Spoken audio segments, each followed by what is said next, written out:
cousin, who you chillin' with? I'm chillin' with MONIE.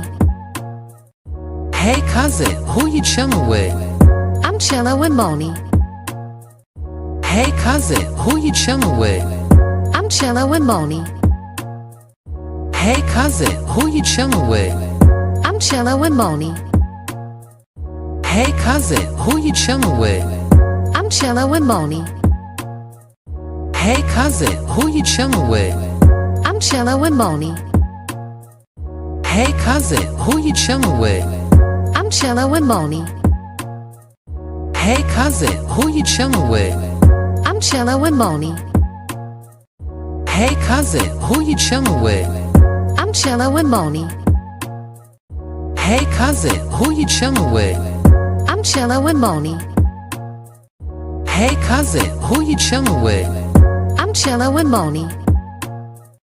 Hey cousin, who you chillin' with? I'm chillin' with MONIE. Hey cousin, who you chillin' with? I'm chillin' with MONIE. Hey cousin. Hey cousins, what's going on, y'all? How's everybody doing today? Hope everybody is enjoying their Wednesday so far. We in the middle of the work week. We almost close to Friday, so hang on there, y'all. But what's up? How's everybody feeling? I hope everybody's feeling good. Just wanted to come on here and talk to y'all about some trending topics that's going on. See how y'all feeling about it. If you haven't already, please do me a favor and support the channel. I just ask for three things. Smash the like button on your way in. If this is your first time here, subscribe to the channel to become a part of the family. We would love for you to be one of our new cousins. And if you can contribute to today's goal, I would appreciate that as well. But yeah, y'all, how everybody feeling? Again, first things first, smash that like button on the way coming in. Shout out to the cousin T Nicole already coming through and supporting today's goal for the channel. Thank you so much, T Nicole, T Nicole. Appreciate that very, very much. Let's see who up in the building. I see some familiar cousins already showing love. What's up, Regal? How you feeling today? I hope you're having a good day. Jen in the building. Shout out to my mods holding down the chat. They are watching y'all to make sure everybody is on their best behavior.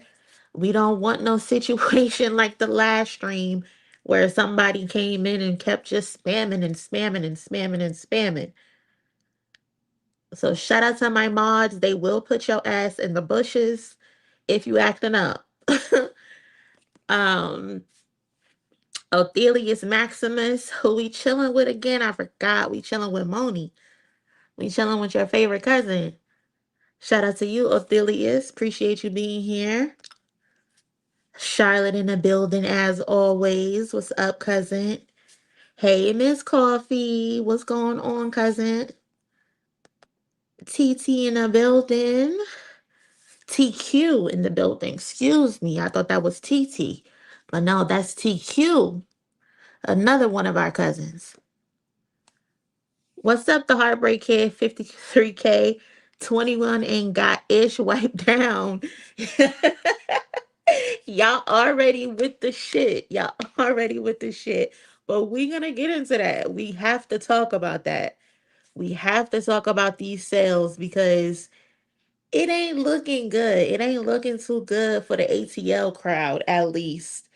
Man, they hurting in Atlanta right now. They are hurting when it comes to these album sales. But we going to get into that. What's up, Jen? What's up, Jen? Uh... What's up, Ruma? How you feeling? I hope I'm saying your name right. What's up, Ruma? Lisa. What's up, Lisa? Yes, you're early this time. You early, you're early, you're early. Appreciate you being here. On my way home, I'll be back. What's up, twin? Be safe out there getting home. Always rock. For sure, Duma. Appreciate you. Appreciate you. Yes, Kwani. Drive safe. Like cousin Charlotte said, drive safe out there. The Stone. Hip hop is in a weird space. A non y'all are ready. Y'all are ready to get to these topics. Y'all are not playing. Y'all are ready to get to these topics. And we gonna get to them because it's some mess going on right now. It's a lot of deflecting. It's a lot of putting blame on other people instead of being honest with yourself. But we gonna get into it. Hey Chalk. What's going on? Hey Q. What's up? What's up, Q? How did your birthday end? I hope you enjoyed your birthday. How did your birthday end? Let us know in the chat what you ended up doing. Othelia is coming through, contributing to the goal too. Thank you so much. This is how I know 21 a better friend than me. I'm always the let them fight. Not let them fight. I ain't breaking grown men up. We gonna get to that. We gonna get to that. I'm good, Smooth. How are you? What's up, Nash? How's it going? What's up? What's up? The Heartbreak Kid. Appreciate you, cousin, supporting the channel. Evan, what's up? What's up? Peace and blessings to you too. Peace and blessings. Early extras for me. Finally catching a live. Hey, Moni. What's up, cousin? How you feeling? You have been on a time these last what, like 2 weeks, I think it's been. You gotta give us the rundown. You gotta cousins, if you're not in our Discord, you need to be in our Discord. Because she give us the review, so we waiting for her to give us the review of her trip to Spilt Milk and GNX. We need that. Tiff, what's up? What's up, Tiff? Um, thank you, Jen. Thank you. Tiffany, hey girl. What's up, Tatum? What's up? What's up? Hey, TM. That's my girl. What's up? Diane, today my birthday. Hello, everyone. Cousins, make sure we show love to Diane in the comments. Show them some birthday love. I swear, we got so many Sagittarius cousins. It's crazy. I know my people, and my people know me. Show our cousins some love in the comment section for their birthday. What's up, Furry B Productions? What's going on? Wait, cousin, what you got in the fridge? I ain't got nothing in the fridge. I got nothing but a bunch of meal prep. And I don't think y'all want no chicken, some chicken breast, some cabbage and sweet potato. That's what I've been eating the last few days. And it is ugh. But you know, I'm trying to get my life together. Trying to get my life together. For real. And shout out to y'all. Shout out to y'all for helping with the goal so far. I appreciate that. Um, we got some new members. We got the Heartbreak Kid. We got Triple X, Cobb Sanity. Appreciate you joining. Gifting a membership and becoming a member. And we got the cousin just paying her weekly tithes and supporting one of my favorite hip hop journalists. Savage got you wiped down my ass. This is so funny. Y'all are not playing. Y'all are a mess. So let's what we want to start with first. Do we want to? Let's see. Um, let I don't want to say this is less important, but let's start with ASAP Rocky. So y'all, as y'all can see, ASAP Rocky is finally gonna drop his album. Don't Be Dumb. I felt like this album has been years in the making. I put the post on the community tab, and y'all were laughing at me because I said it was highly anticipated with a question mark. And y'all, I wasn't even trying to be funny. I was so serious. I'm not sure how people feel about this album. Like, are y'all excited for this album? I don't know if I'm excited for this ASAP Rocky album because, like, it's been teased so much. And it's just like, all right, nigga, just drop the album. Like, what's the hold up? What's the back and forth? I know he had the situation with the trial and all of that, the gun situation, and thank God he was able to get off. But it's like even before that, even before that situation, hasn't he been teasing this album for like a couple years now? And I think his official date is like January 16th is when it's supposed to come out. Um, so I'm not sure. I'm not sure if I'm excited to listen to this. I mean, I'll listen, especially if y'all want me to listen to it on stream or something. I don't know, in the Discord maybe. Kwani, he be hosting our live music and movies and stuff in the Discord. So maybe Kwani could do something if that's something that y'all want. I don't know, but yeah, ASAP Rocky is finally coming out with his album, supposedly. And he said on his Instagram, sorry for the wait. Don't be dumb, finally here. Thanks, Tim Burton, for helping me make this movie. Now, I'm not sure if he's saying the album is a movie or it's going to be an actual movie. I don't fucking know. But we just got to wait and see, I guess. But one person who is excited is his wife, Rihanna. She commented, so fucking proud. Let's go, baby. And it's like both of them are competing with who can hold out the longest to put out music. I think her last album was Anti. Correct me if I'm wrong, because I think her last album was Anti, and that was literally 10 years ago. I saw a tweet that had her album listed as the albums that are turning 10 this year. So we haven't even had any new Rihanna music in almost a damn decade, which is crazy. Like, sister girl, are you ever gonna make any more music? I mean, she doesn't necessarily have to because her music is still selling, but 10 years is crazy. They gave Kendrick a hard time, and he only took 5 years, and he did that to become a father. He did that to go to therapy and get his shit together. Our girl Rihanna, she's like, I'm the Avon lady now. I don't have to make music anymore. So, girl, what are we doing with your music? Like, are we ever gonna get any more music from you? I would like to see it, but who freaking knows at this point? But yeah, y'all, ASAP Rocky is finally coming out with an album. If we're not excited, Rihanna is excited. That's something. She's being a very, very supportive spouse. So shout out to Rihanna. Shout out to Rihanna, I guess. Demi, oh my God, I needed this live. Thank you, Monique. You welcome, Dim Dim. Thank you. Appreciate you being here, holding down the chat. ASAP better drop that new album. He said January 16th. He said it. So we gonna see. We gonna see if we get it. Okay. Um, yeah, she did. She did. She did have three babies.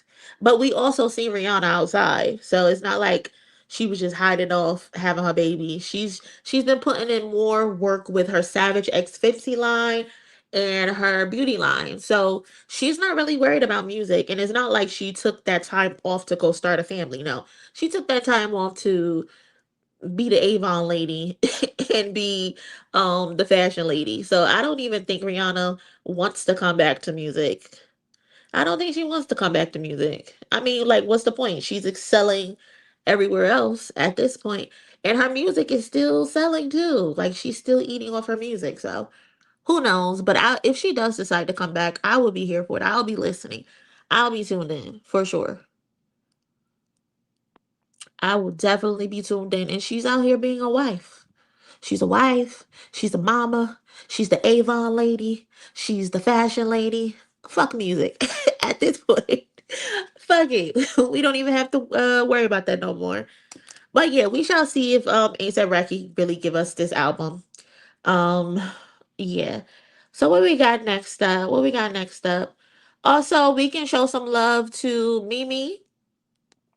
Shout out to Mimi. Shout out to Mariah Carey, who just reclaimed the record for the longest running number one hit in Hot 100 history with All I Want for Christmas Is You.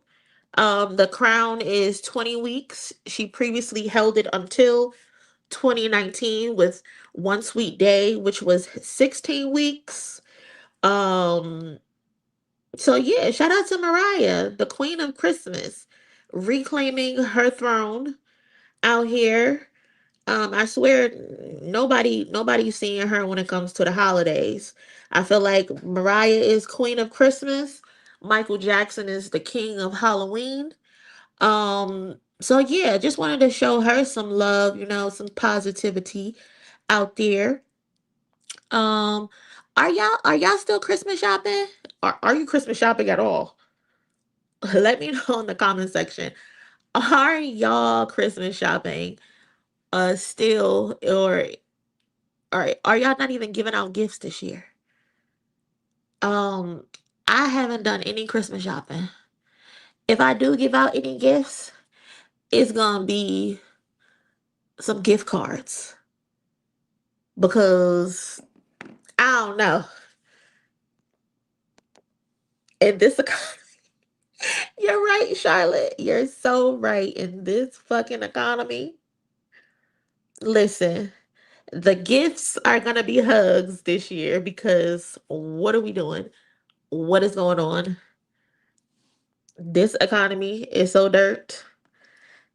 I ain't got it. I love you though. I love you though. Lex, what's going on, girl? Everybody is getting warm wishes this year. Listen, that's all I got for you. I got a warm hug for you, and that's it. I got a warm hug and a how you doing.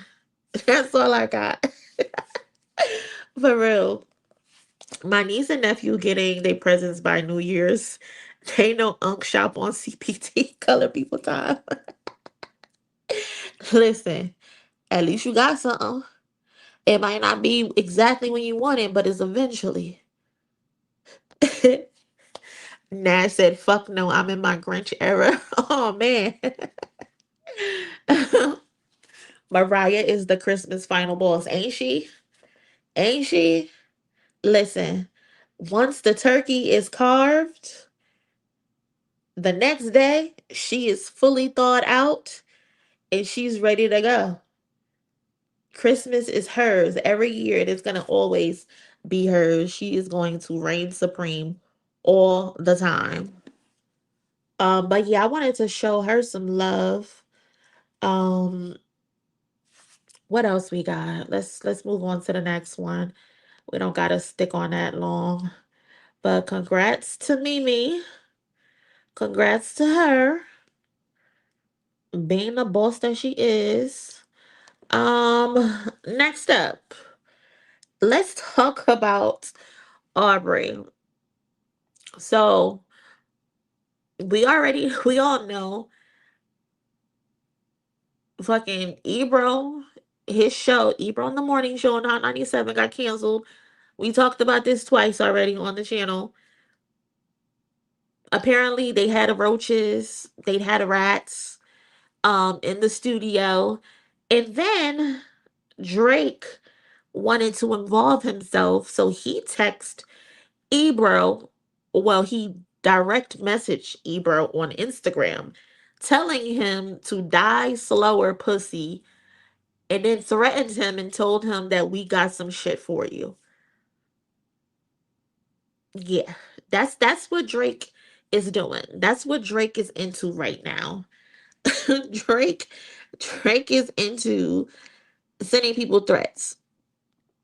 So like I said, apparently Hot 97, they got roaches and rats, which is not even surprising according to Laura Stiles, who was one of the co-hosts of Ebro in the Morning with Peter Rosenberg and Ebro. And I mean, like, it's New York fucking city. The rats are damn near your brothers and sisters at this point. Why are we shocked? They gang at this point. My concern, though, is the fact that you have people in New York and New Jersey and wherever else that broadcast Hot 97. My concern is that you have to now listen to Funk Flex at 8:30 in the morning on your commute to work. Like, imagine having to listen to fucking Funk Flex at 8:30 in the morning and he's just screaming and dropping bombs back and forth. That is crazy. That is so crazy. Like, nobody wants to fucking hear that at 8:30 in the morning. Imagine this is what you gotta hear.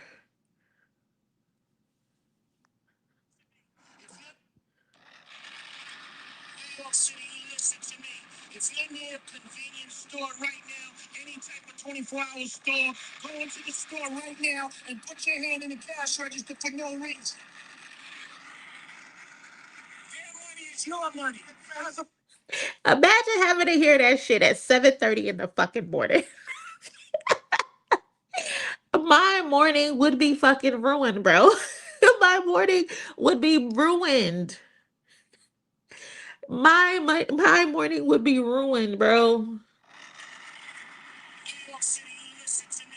If you're near a convenience store right now, any type of 24-hour store, go into the store right now and put your hand in the cash register for no reason.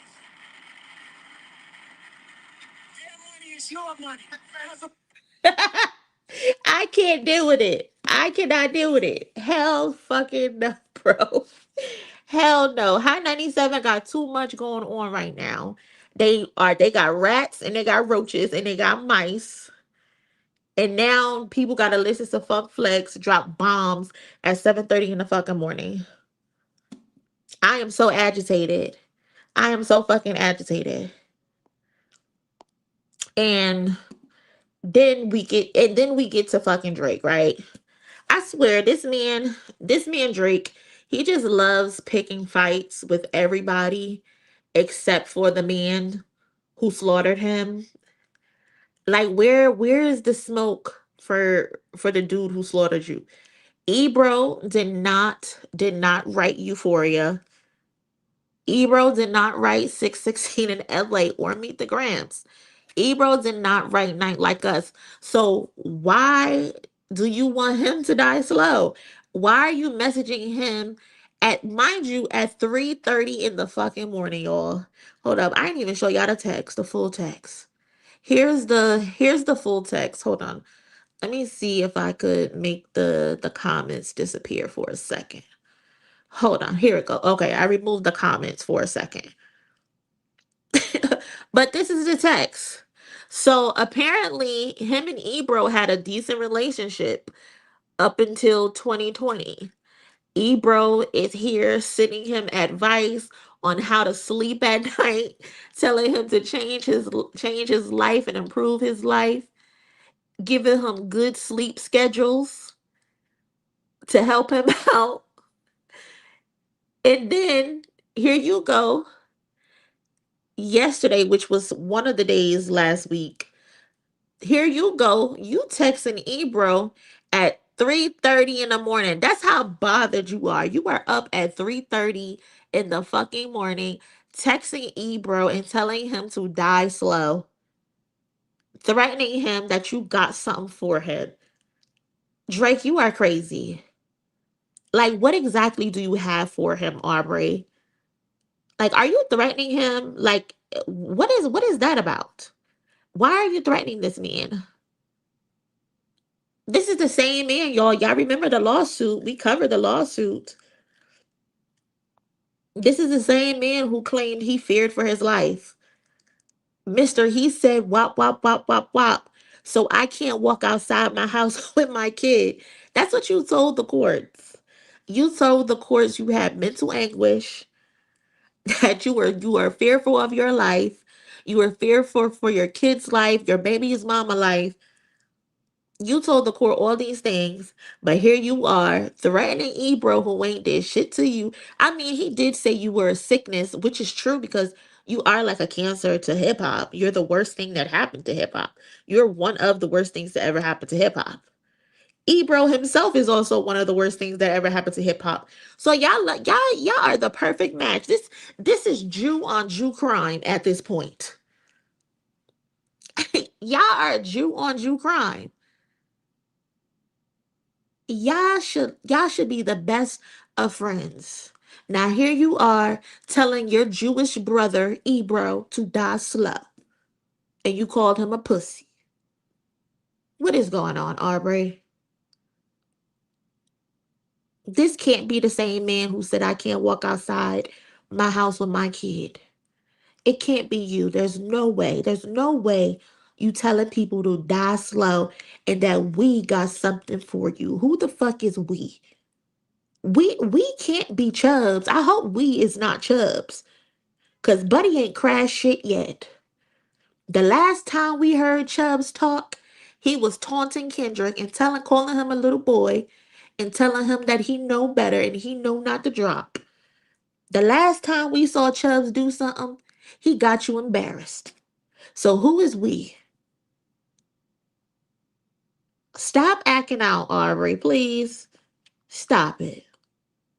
Playing the internet game has never, ever worked well for you, especially when your crisis management team keeps telling us that you so unbothered in every aspect of your life. But we all know the fucking truth. You are not unbothered. You are agitated. You are upset. And you can't even sleep at night.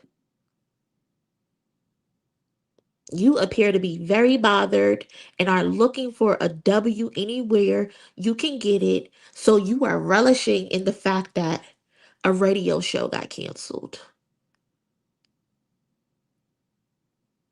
What is that about? A radio station you scared to go on because you've been ducking hip hop media, so you sit with the likes of Bobby, who has no ties to the culture and you can't control the narrative. Stop picking fights with people, bro. Stop picking fights with people.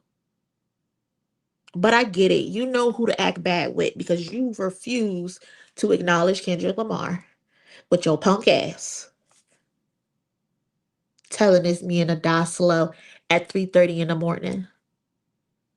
What is up with you, Aubrey? Cut it out. And Ebro, he responded, relax. You're salty about losing to Kendrick. You're not mad at me. Love, bro. I wonder if he replied. I wonder if he replied. If he replied, I wonder what the fuck he said to that. Because that is crazy. Oh my God. Shout out to the cousin TT. What's happening to my Atlanta cousin? Our Atlanta is in shambles right now. It's in so much shambles. I always feel nauseous when I hear those funk flex bomb. Listen, scary as fuck.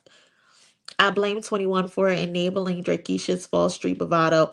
Busy texting threats and DMs. Like, why are you threatening people? I just don't freaking get it. I just don't get it. I will never get it at all from Drake. That was the perfect response because I know he probably didn't respond to it. I know he probably didn't respond to it. He probably just read it and left it at that. Just silly. Drake needs to find some business. He always on social media playing the internet game. Like you haven't realized the internet has never worked in your favor. No one is scared of Drake, like literally no one. Drake doing everything but pick a fight with that lace front. He blocked him after that. Oh my God. Top 5 pops out more than Chuds. And Cam Baca even travel without checking in with Cam. Baca need to stay wherever he at. Drake version of me is paying people to get at Ebro because we all know Drake is soft as a baby. Yeah, you know, he like to pay people to do his dirty work. Ebro is the half black and half you wish man Drake wishes he can be. It's hilarious. Drake, he just need to stop threatening people. He probably threw his phone because Kendra's name still gives him major PTSD. He's scared to say that man's name. I think they all scared to say that man's name because they just be dancing around the topic. Just be dancing around the topic. For real. Bunch of scaredy fucking cats. They all are. What we got next though? That's just Drake and Ebro. Um, in their situation. Drake just need to stop harassing people at this point. What we got next? Let's see. Hold on. Hold on, y'all. Where's my...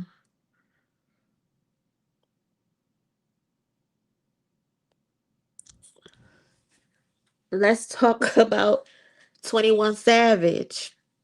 Let's just get to that. So 21 Savage, his new project, What Happened to the Streets, flopped terribly. What happened to the streams? What happened to the sales is what this album should be called, because it's not there. It's not there at all. The people did not show up for 21 Savage. What happened to the streets, according to chart data, is aiming for a number 7 debut on the Billboard 200 with 53K units first week via hits daily double. Now, me personally, I thought that 21 Savage would sell at least 70K. I thought I thought he would get at least 70K, but Buddy only got 53K.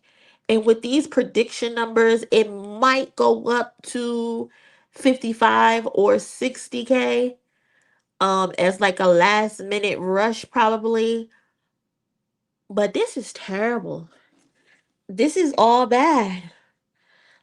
This is all fucking bad. Like what's going on out there in Atlanta? None of them can sell. None of them at all. I mean, the only one who's done decent was um Future after his Metro Boomin collab. I think Future put out a mixtape. He did decent. He did okay. Gunna, Gunna is doing better than all of them. Um, but the only people outside that's really having a little bit of motion is Playboy Cardi, but he has like a cult following fan base. Um, so they're gonna support him just because. Um, and then Jid, he's doing good for himself. He got a Grammy nomination. So Cardi, Jid, and Gunna are really the only ones who doing good out there.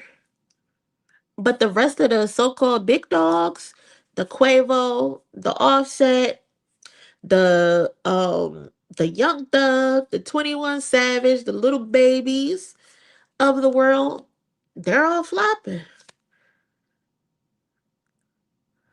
What happened to the streets? What happened to Atlanta? What should have been a name? What happened to Atlanta streams and sales? Mind you, you got a you got a Drake feature. I thought y'all said the Drake stimmy is astronomical. It's taking people to the moon.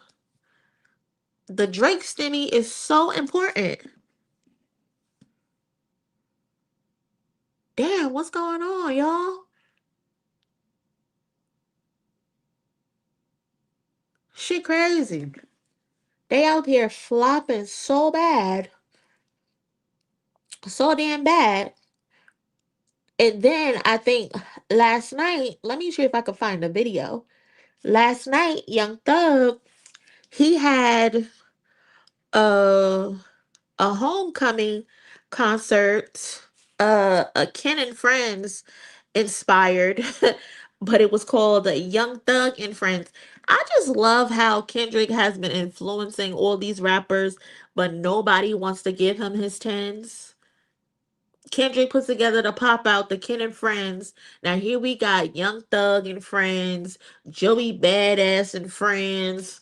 We got people recreating Squabble Up music video treatments. When are y'all gonna give this man his tens? Y'all keep saying a certain somebody is this influential, is the number one guy, but I don't see y'all copying that nigga. I don't see y'all copying that nigga that y'all claim to be the number one guy, the most streamed guy, but y'all keep copying off little old Kenny. And Meek Mill did something similar too. But yeah, so Young Thug had an event last night, a welcome heroes event or something like that. And I guess the highlight of the night was his proposal to Mariah the Scientist. I don't even know what artist actually showed up to support him at this event.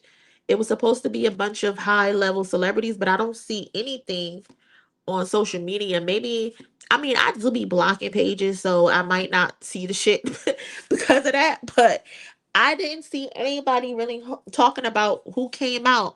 Do y'all know who attended this this concert? Because I don't know. I have no idea who showed up. But he proposed to Mariah the Scientist, which is kind of funny because a few days before she had an interview with Angie Martinez and she was discussing how she wants to be married. Um and she doesn't want to be married out of commitment because she's pregnant or anything like that. She wants to be married before she starts a family, and she doesn't have any kids. Young Thug, however, he does have a shitload of kids. So she's at least a stepmom, and he ended up proposing to her last night. And one, first of all, he didn't even put the ring. She had to tell him to put the ring on her finger. And then she didn't even say yes. She said, I guess I'm getting married. So um it was an interesting proposal. And this is her ring. The engagement ring is looks gumbolish. It's very gaudy. If you ask me, I'm not personally a fan of it. It's just too bulky and too big and too flashy. I feel like if he would have just kept the, what is that called? Like a oval in the middle and kept the sides plain, I think it would have looked nice. I think it's just too much on top of too much that makes it just look very gaudy, in my opinion. Um Moni and Friends live stream. Um, no, she's not pregnant. I don't believe she's pregnant. She was just, I know in the interview she was saying that she would like to be proposed to not out of obligation, because you know how some people they'll get pregnant and then the man will propose to them just because they're pregnant. And she was saying that's not how she wanted her story to go. So I don't believe that she's pregnant. I think he probably heard that and decided to propose to her. Me personally, this is giving Cardi B and Offset all over again, where the man who was once popping, not really that popping anymore, still trying to find his way, and he has the new hot and upcoming girl, and so he's gonna attach himself to her for relevance. In my opinion, Mariah is, I don't want to call her stupid, but she's stupid if she marries this man. This is not someone who you marry, especially based off the shit that he did to her while he was out of jail, in jail, and then after. Like, girl, you could have any man that you want, and you are settling for fucking Young Thug, a man with multiple kids already, a man whose career is declining. Again, I don't know their love, right? I don't know. I'm just a person from the outside looking in, and it's probably not my place. But from what I can see, this doesn't seem to be a good choice. If you ask me, like, where's her family? Where's her father? Where's her mother? Where's her sister? Where's her role models? Like that guy in DC who was on the news. What they parents at? Where the role models at? Mariah, you need somebody in your life who actually loves you and will tell you, girl, run for the hills. Mariah, she's not one of my favorite artists. Um, not really a fan of her music. I feel like she cannot sing, but she's obviously one of the new girls who they are trying to push to be bigger. And I feel like she has at least another 5 years under her belt to get to make a name for herself. And I feel like he's only attaching himself to her because one, she's beautiful, she's very beautiful, and two, he sees her potential. He sees where she can go, especially with his career on a decline the way that it is. He's not trying to he's not trying to let that go. He's going to try to attach himself to her in her success. And girl, it ain't that ain't it. That ain't it, Mariah. Think about this girl. Please think about this girl. Think this shit through. Lady Lex, what happened to the streams? They not getting them. They are not getting them. That rings look like it came from a Captain Crunch box. No, not a Captain Crunch box. Just cheap and tacky looking. Mariah actually kisses that. Y'all not right. Y'all are not right. Shout out to the cousin with the donation. Oh my god. Yeah, I wouldn't be able to. I wouldn't be able to sleep next to that. I'm sorry. What's up, Kaylani? Oh, he's definitely looking out for himself and looking towards the future. I'm telling you, cousin, we on the same page. We on the same page. DJ Ken, some of these girls follow the lifestyle. A nigga can do whatever he wants. They just want the lifestyle. Definitely. But I think Mariah is at that stage in her career where she doesn't need to depend on Young Thug for the lifestyle. But I do agree that a lot of women, they will put up with a lot of things, especially when they don't got too much going for themselves. They will be willing to put up with a lot of things. Um, but I don't think that's the case for Mariah. She doesn't need to stand next to Thug at all. She is more popular than Young Thug right now. She's the one who can really sell out a crowd right now versus Young Thug. And that's just what reality is. Taylor Swift made it. I have hope for Mariah. Uh Mariah is a definition of a real life bird for Am I your baby daddy? Daddy, am I your fiance? Girls, wake up, wake up, wake up, get up. He definitely is giving the male version of C. That ain't right. I don't understand why some women keep falling for men like this. She needs to have a talk with Cardi for real. She really do need to have a talk with Cardi. Don't talk to Lotto, because Lotto gonna be the one to talk her into marrying Young Thug. Cause she a bird too. She do. She do. She do. W Money always in a little appreciate you, family. Appreciate you too, Izzy. What's going on? I think she really loves Young Thug, and I feel so sorry for her. I think she loves him too, because ain't no way you stuck through what you stuck through with this fool.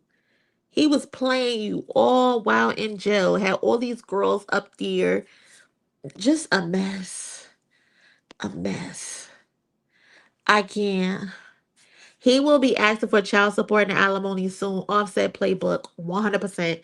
He is going to get her, he's going to marry her, and he's going to trap her with a baby, and he's going to make her life a living hell.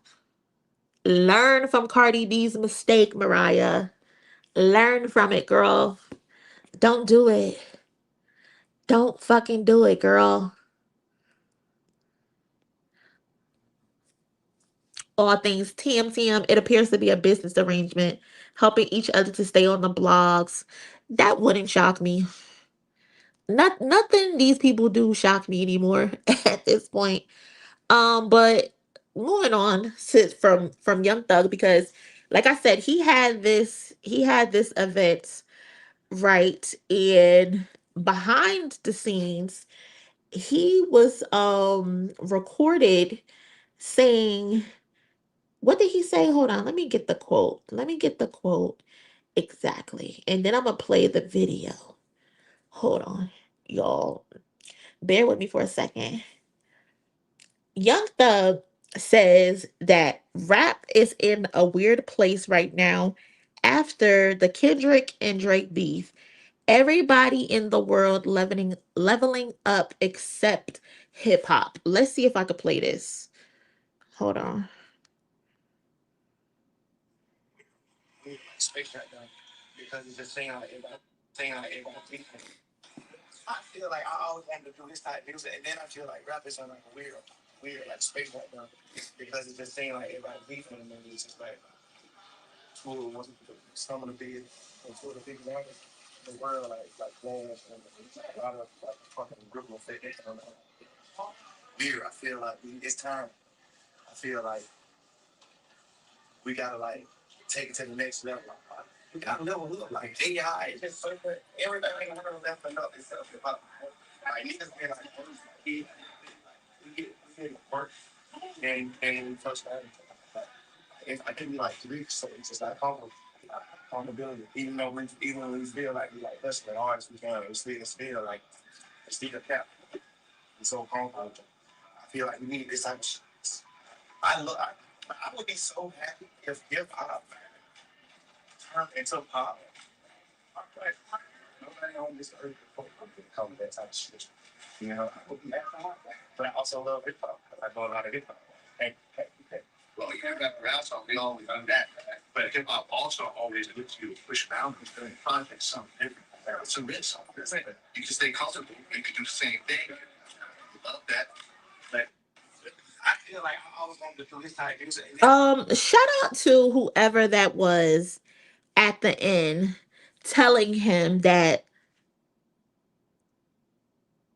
he's oh wait, hold on. Latrice. Oh Moni, they found my shirt and brought it to me. I'm so happy they did, cause I'm glad they found the shirt. But like I was saying, shout out to the whoever that was at the end telling him that if you remain stagnant and you don't push yourself, you don't push your pen, people are not gonna fuck with you.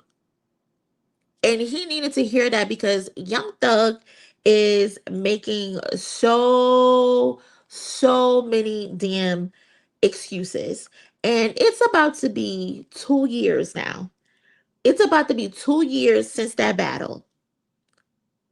And you're still trying to blame it on the battle instead of the fact that your music just sucks is a crazy cope. And it just shows like how in denial these dudes are.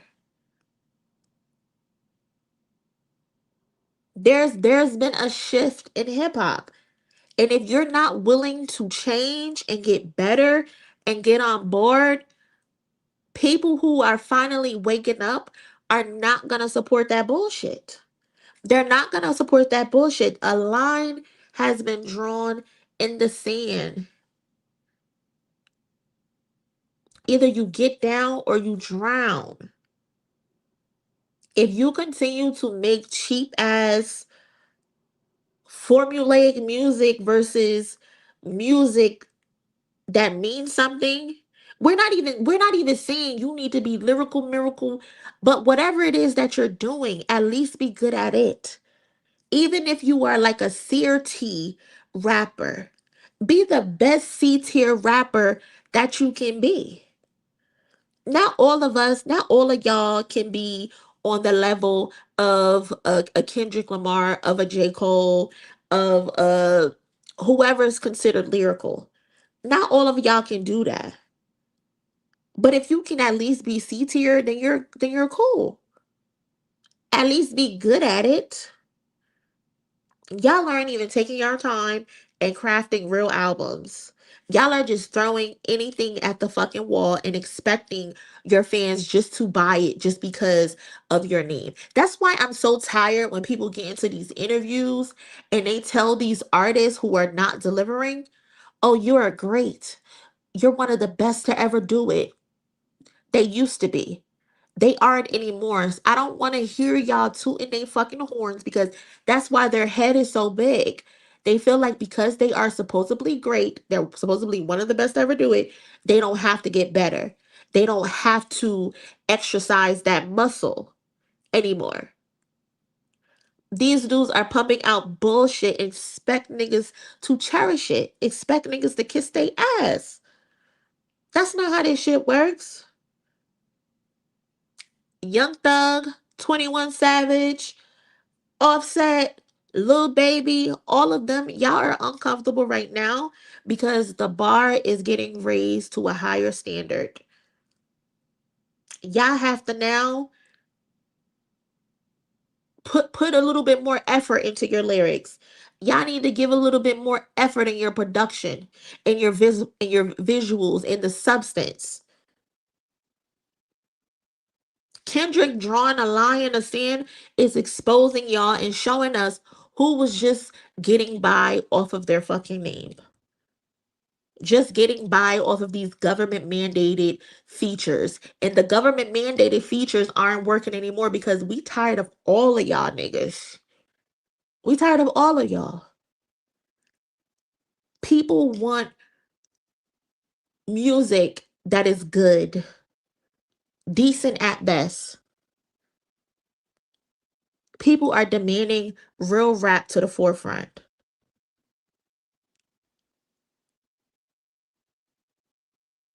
Y'all are getting kicked out and the culture is correcting itself.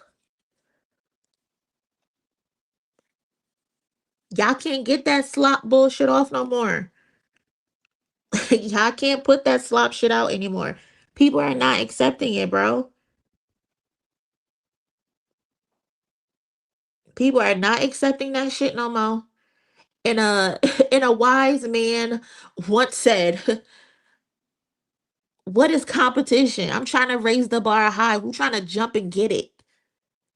If you're not, you're better off trying to skydive. Get out the fucking way, bro. Get out the way. This shit ain't got nothing to do with beef. And if it does have anything to do with beef, why are you pointing to Kendrick and Drake? Why aren't you pointing to your own beef with Gunna? Point to that. Point to what you have done, Young Thug. Don't talk about what everybody else is doing. Point to the fact that you helped divide Atlanta. Point to that. Point to how you keep trying to kick Gunna's back in to stay relevant because your music sucks. Talk about that. Everybody in hip hop, and he said everyone leveling up except hip hop. Let's talk about that album you just put out. Let's talk about the album you just put out. The album where you open it and you're saying the hard ER a whole bunch of times. Let's talk about your contributions to the genre not getting better.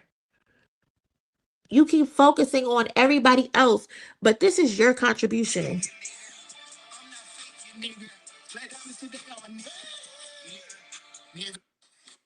That's your contribution to hip hop. Your contribution to hip hop is this.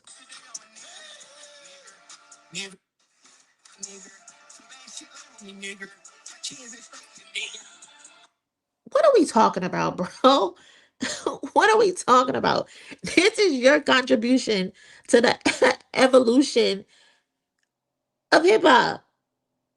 The hard ER so a bunch of white incels could vibe to it and enjoy it. This is what you contributing. And you want to talk about everybody else in the world is leveling up. That is not leveling up. That is leveling down. I am so tired of y'all crying about not being able to get the same slop off. You niggas need writing workshops. You niggas need, y'all don't even know how to read. Let's start there. Y'all don't know how to read. Y'all don't know how to write. That's why the music sucks. I'm so tired of y'all regurgitating the same talking points over again. Like, I don't even know how many times I'm going to have to say it. I swear to God, y'all are all in one big group chat and y'all are all using the same talking points over and over and over and over and over and over. Y'all are reading from the same script. What is up with that? Y'all need writing workshops. Y'all need literature courses. Y'all need artist development. And y'all are still 10 and 15 years into your career. Y'all don't have the skills. And y'all are mad because the people are expecting way more than what your lazy asses are offering. Please spare us. Y'all want to keep blaming Drake and Kendrick. Y'all, who y'all really want to say is Kendrick, but y'all too scared to say Kendrick.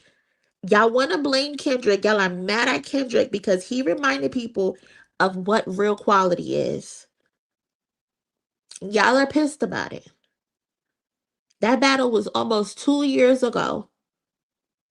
Y'all cannot keep blaming that battle for the fact that people are bored with y'all music.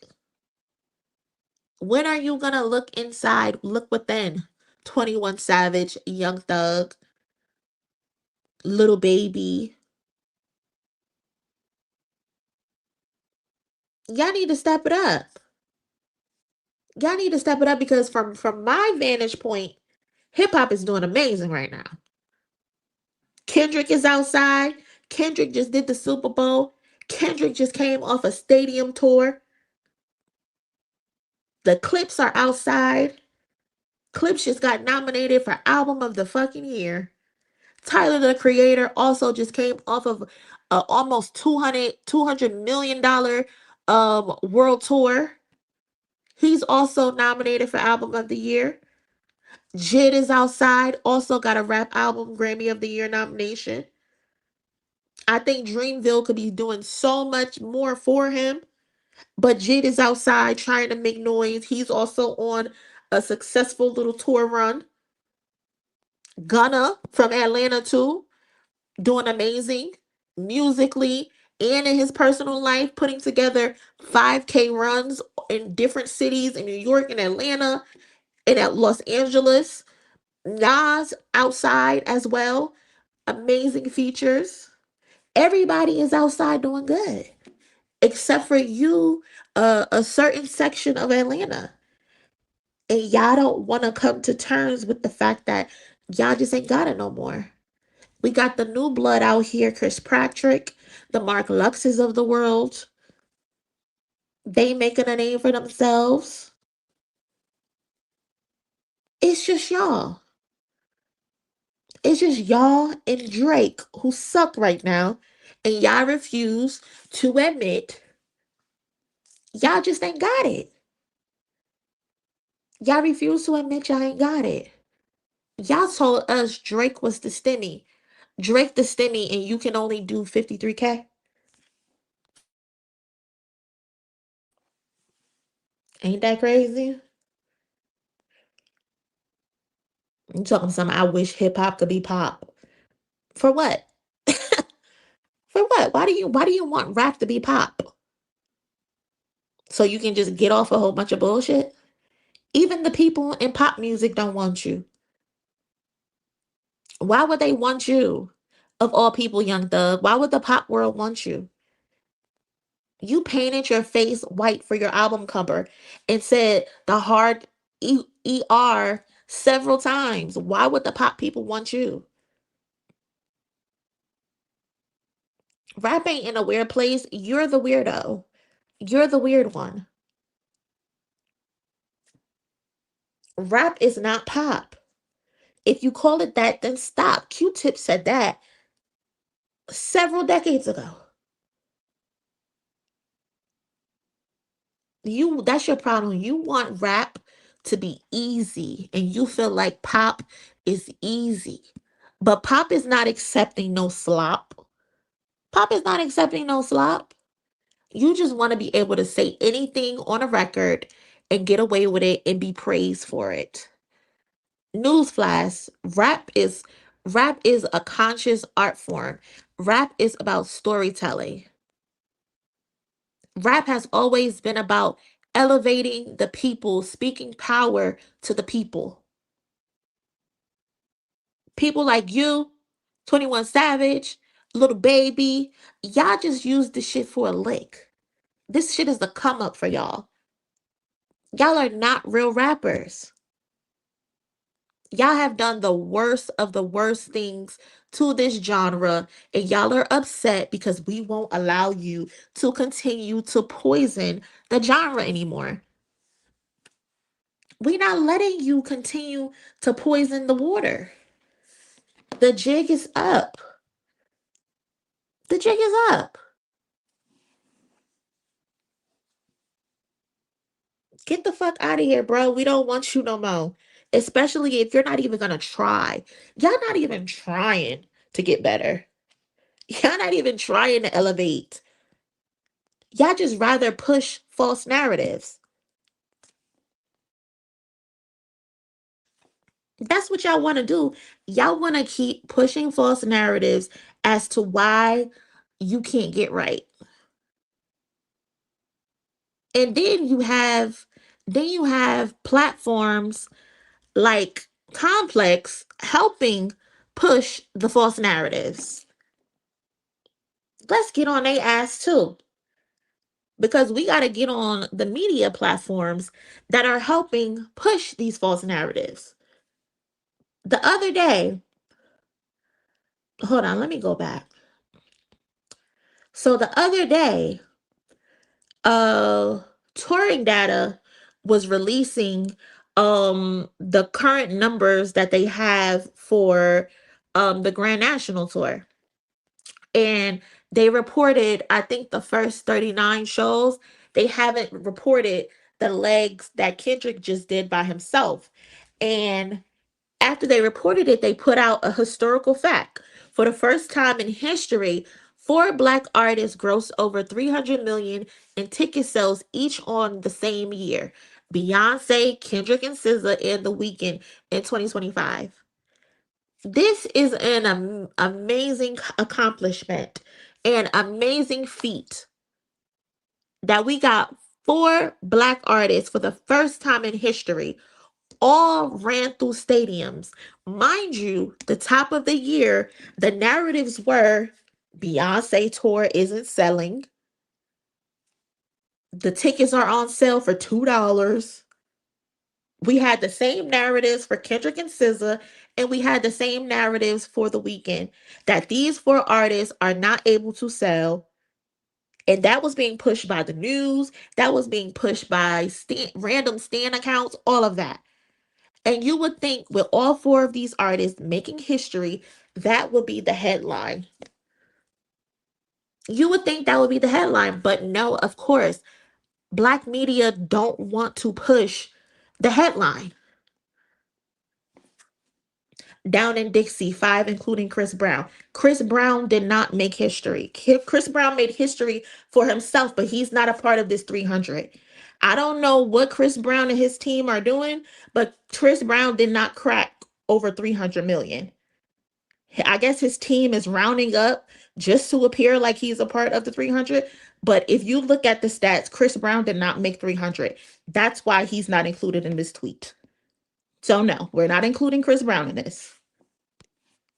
But like I was saying, you would think this would be a moment to show love and support to these artists, but they don't want to do that. They skipped over this amazing stat, right? They skipped over it, and Complex decided to put out a video article that says the highest grossing tours of 2025 are in. And while Kendrick Lamar and SZA's Grand National Tour rounds out the top 5, there are no solo rappers in the top 10. further pushing the narrative that hip hop is in a terrible space. Why? Why are you continuing to push that narrative that hip hop is in a terrible space when we had Kendrick Lamar sell out fucking stadiums? We had Tyler the Creator also sell out arenas. We had NBA YoungBoy, who no one believed in. No one believed in, and people were confused and trying to figure out how he was able to sell out all of those arenas by himself when the likes of Young Thug, Little Baby, 21 Savage, none of them can do it, but NBA YoungBoy was able to do it. You would think those would be the moments you would highlight, but no, we got to further push the narrative that hip hop is doing bad. And then it's in order to prop up Drake. So they're not only are they pushing a negative narrative, they're propping up Drake to make him seem like he's the only one that's being successful in hip hop. This is crazy to me. Like, what are we doing? Like, this is our media. This is our hip hop media. They want us to believe that hip hop is doing so bad because the people that they like, the people they have association to, the people who give them, who pay for payola, who pay for propaganda, who give them access. Mind you, y'all remember, Drake just gave Complex an interview. It was an email interview, but Complex just gave Drake, but Drake just gave Complex an email interview.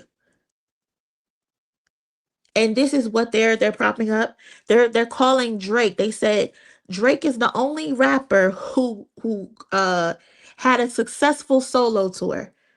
Complex. Even you said in 2023 that Drake's tour wasn't solo. Even you highlighted that Drake's tour was co-headlining. We all know Drake's tour wasn't solo. Fucking 21 Savage co-headline one leg, J. Cole headline the other leg. So how is that a solo tour? How? And then he had Lil Wayne, then he had Little Durk, then he had Sexy Red, then he had, who else he had on this tour? He had so many people on this tour. Complex, what are we doing? So you dismiss Kendrick and what he just did to say Drake is the only rapper who's had a solo tour to crack the top 10 when you know that's a fucking lie because in 2023 you reported on it being a co-headlining tour. Why? What's the point? What is the point? I don't get it. What are you getting from that? And then, hold on, I think the text is covering it. Hold up. And then in his final point, as you can see in the picture with Kendrick and SZA, he says, but I don't think Kendrick makes this list without SZA. So now you're pushing the narrative that Kendrick wouldn't have been able to crack the top 10 of the most successful tours of 2025 unless SZA was there. As if we did not just watch Kendrick Lamar go on at least 8 to 10 solo tour dates by himself, where there were 50K average a night at the GNX tour and at Spilt Milk Festival. Why? Why?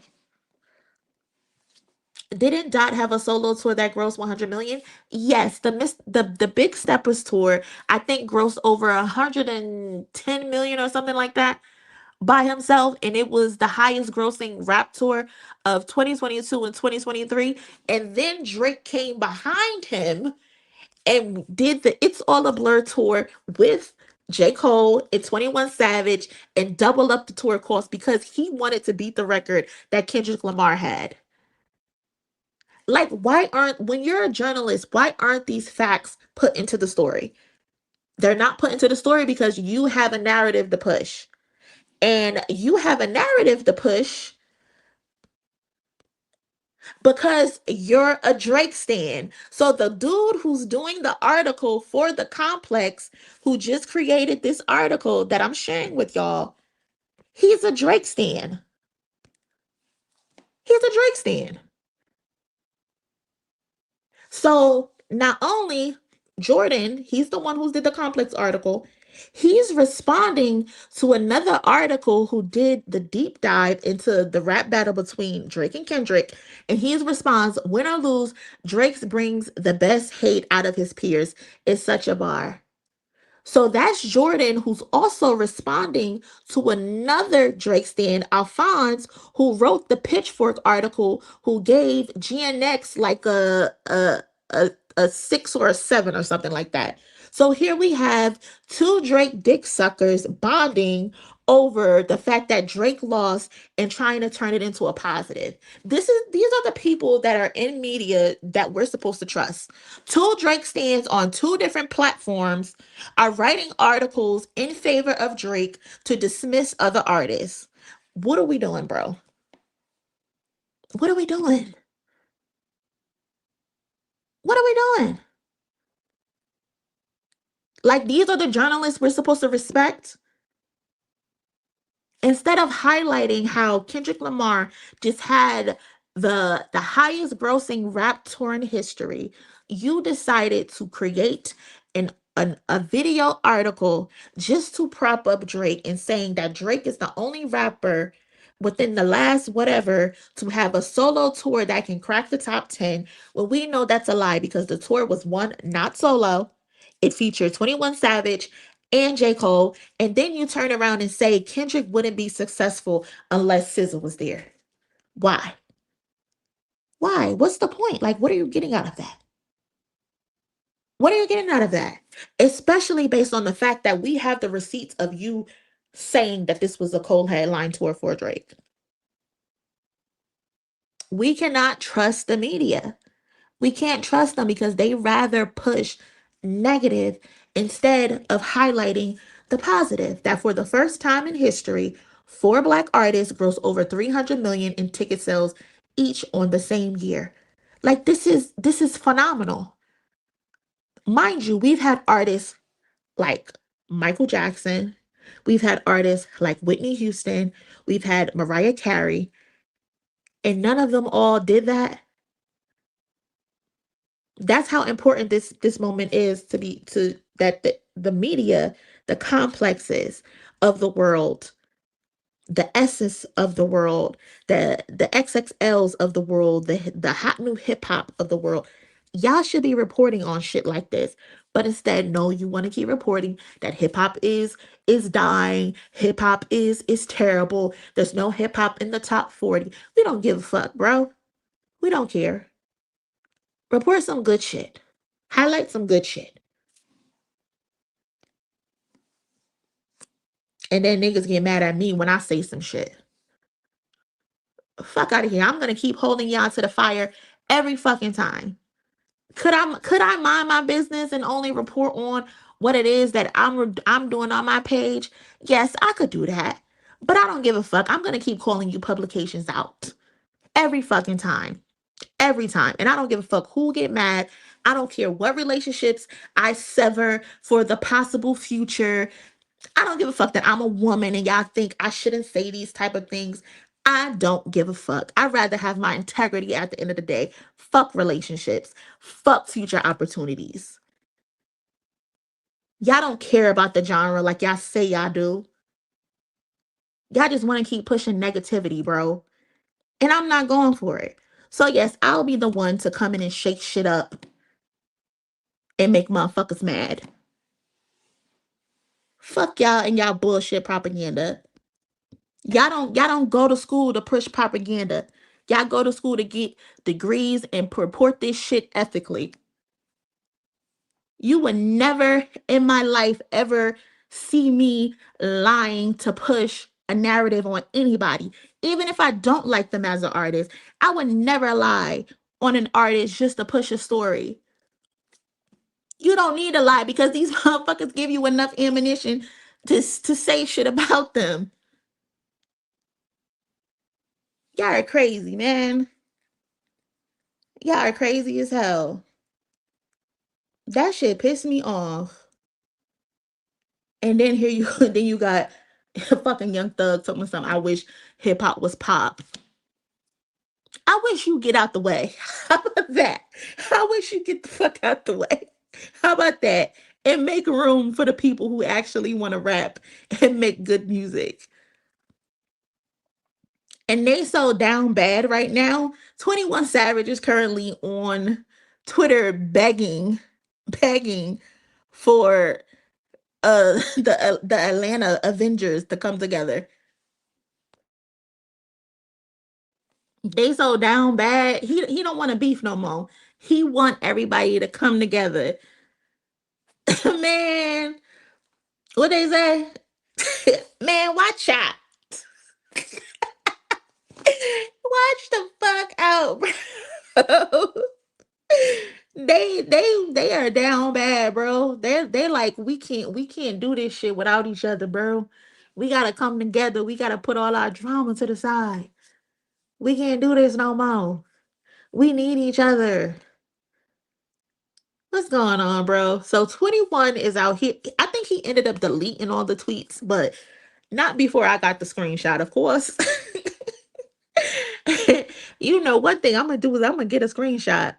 I never share a link because them links can be deleted immediately. I am screenshotting that shit, okay? And I'm glad I did because, like I said, he deleted them. Um, Cousins, if you are enjoying the stream, please do me a favor and smash the like button. I would appreciate that so much if you do. Um, so yeah, he tweeted Quavo and Offset. He said, "Y'all niggas tell the world I put y'all on group text and told y'all squash it before it even got far. Nigga, if y'all was still together, y'all would be unstoppable." Um, do y'all feel like Quavo and Offset will still be successful without Takeoff being a part of the group? I mean, they're individually they're putting out music, but their music isn't doing well. Um, they're I think Offset. I haven't liked any of Offset music, but I did like his Bodies feature with JID. I thought that was a good song. I thought Offset should have promoted that more. I think the only thing they did was put out a that late night performance, and then that's it aside from the music video. But I don't I don't think they would be successful without Takeoff. I know Quavo was supposed to be the Beyoncé of the group. Offset was supposed to be, I guess, the most versatile, and Takeoff was the pen. But I think he's the one who kept them together. I think he was the glue to keep them together. But also, Offset is a snake ass bitch, and he's why they broke up in the first place because Offset can't stop fucking people. Even if they close to you, he will still fuck them. He don't care. So I don't know. I don't know. But he said that to them. What else he say? Um, he also he tweeted Lil Baby, and he said, "You one of the realest young niggas out. This shit admit slime was moving the goalpost," which is Young Thug, I'm guessing, and we was standing behind him because we love him, my brother. How old is Little Baby? How old is Little Baby? Let me Google that real quick. What is Lil Baby's age? Little Baby is 31 years old. What do you mean?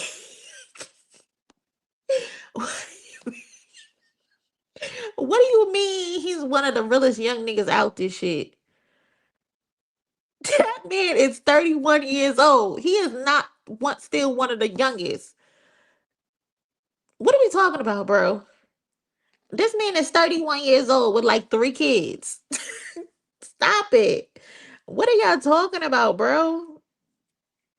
Admit slime was moving. So he's saying that Lil Baby needs to admit that Young Thug was moving the goalposts when it came to Gunna. And they both 21 and Little Baby stood beside Young Thug versus Gunna.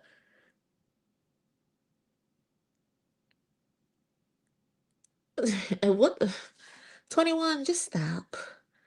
Little baby music out here sucking too. They all down bad right now, bro. What else? Hold on. Let me move. Um, then he tagged Young Thug and he tagged Gunna. He said, "Y'all niggas fix this shit. Y'all love each other. Nigga, you knew Gunna wasn't no gangster when he told the first time." What did he mean when he told the first time? Who else did Gunna tell on? And we swept it under the rug for you. You know he wasn't trying to leave you to hang. Nigga, fuck the streets. We ain't get shit but trauma from that shit.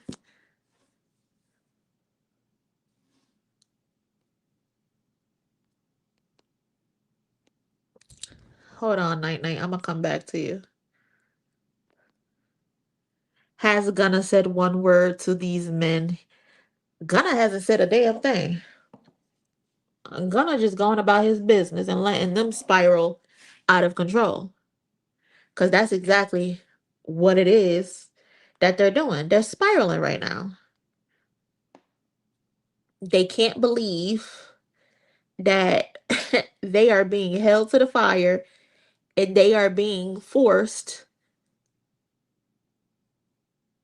to put out good music. They just can't believe it. And that shit is just so funny to me. Shit is wild. Like I don't know why he put these tweets up, especially based off the fact that they he was gonna just end up deleting them. Like, why did you say something anyway if you were just gonna delete the tweets at the end of the day? I don't know what that's about.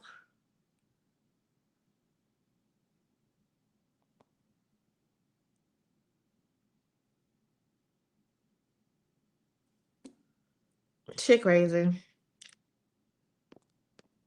Hold on. Where's Night Night tweet? Let me. Offset thought he was the Beyoncé of the group.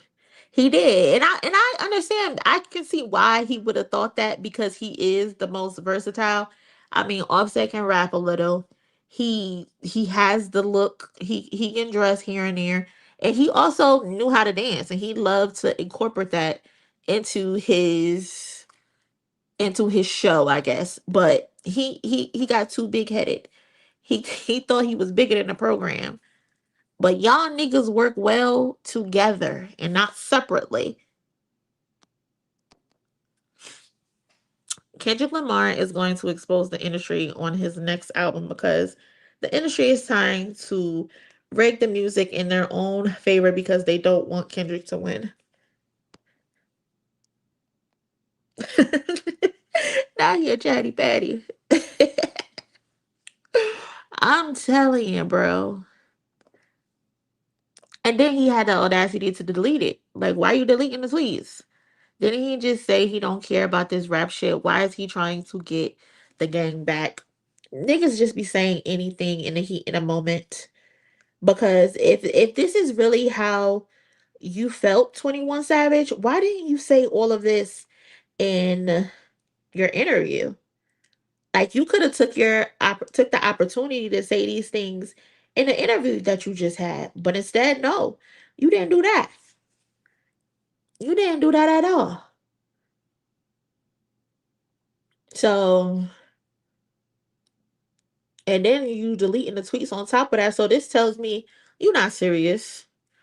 You're not serious at all. You just probably in your feelings right now at the moment, and you just feel like you needed to get some shit off of your chest because one, your album is flopping, your album is not doing good, and you need you need everybody to come together because that's when y'all make the best music together, when y'all are together. These dudes is down bad. They down so bad. We don't play about Future toxic ass, her in Atlanta, or he and 21 beefing. Fatima, that's funny you say that because somebody um put up this screenshot. Hold on. I gotta move my comments. Hold on. So somebody shared this screenshot and Future had put the biggest in this shit. And then 21 Savage tweeted the realest in it. And then he put the biggest change all the time. So people are thinking, do 21 and Future got issues too? Like, what's going on? Because why did Future say the biggest in this shit and then 21 Savage said the biggest change all the time?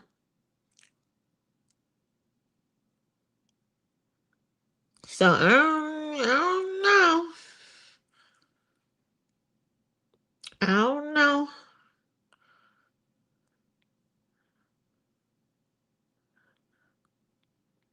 I don't get how you can be kumbaya with one side and then throwing shade to another person on the other side.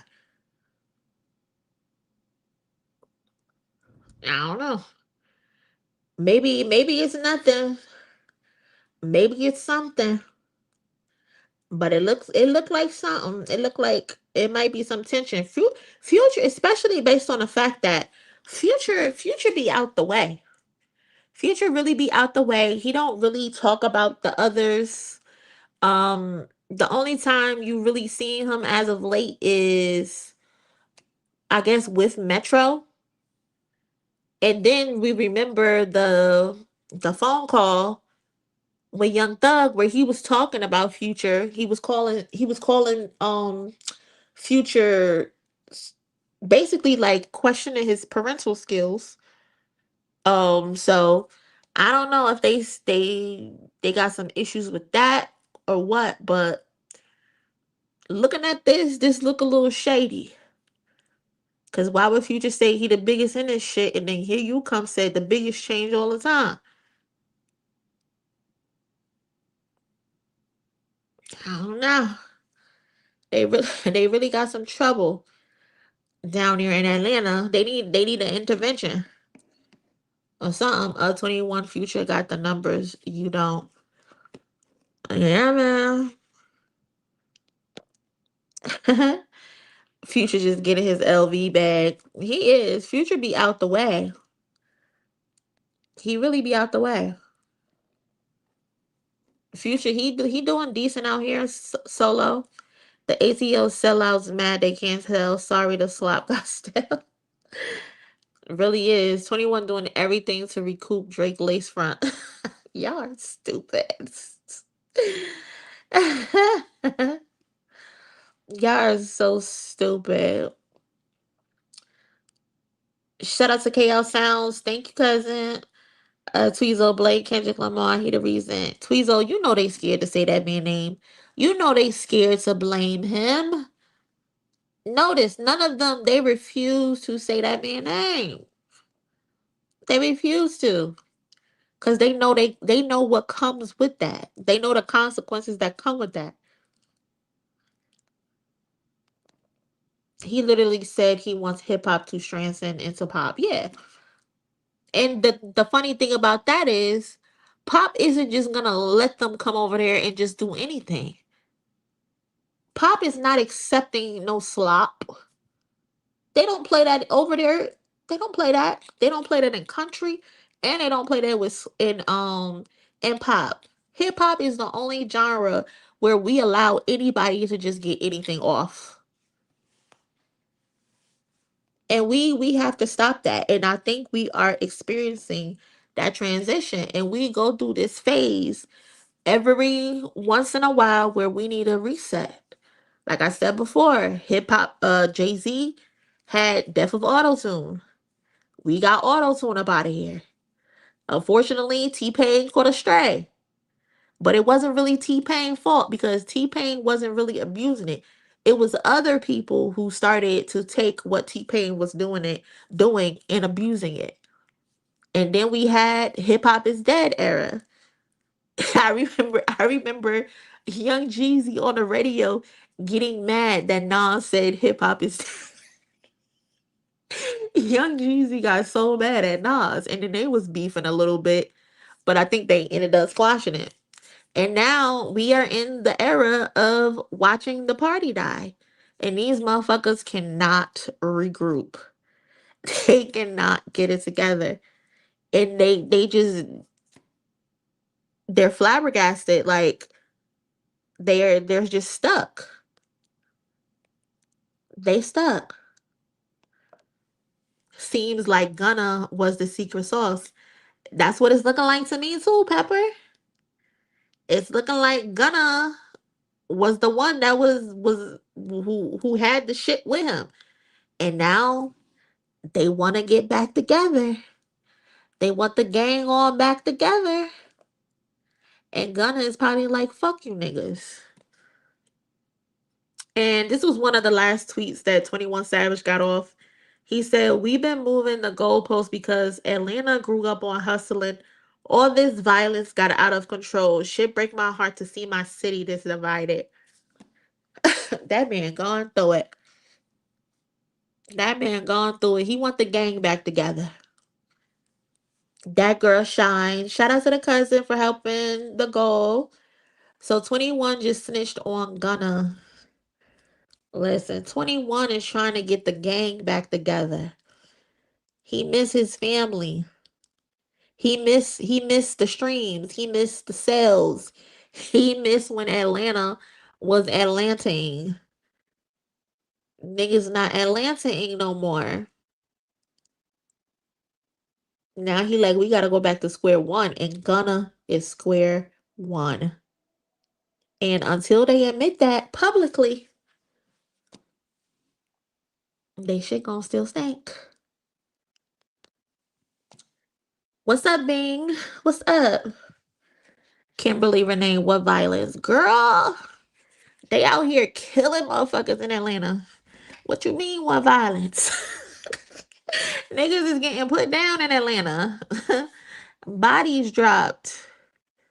Unfortunately, God bless their souls behind this mess. Yes, sir. We live with it.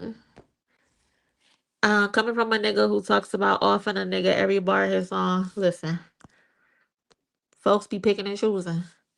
They suck about the fact they got a rap.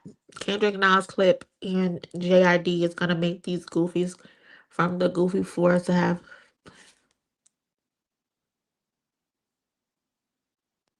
They don't want to rap, Tweezo. They don't want to rap. What up, Skip? After all the beef and murders and robbing and drugs sold, they admitted in their raps nothing like a few flops to put it all to the side. Listen, they having a really reality check right now. Niggas has to wake up, and I need them to also admit Drake is not that guy. Drake can't save them. Drake can't save them. Wayne, what's up, Wayne? How you doing today? They should be champion JID. Yeah, I think they should be champion Jid. They need to be getting behind Jid.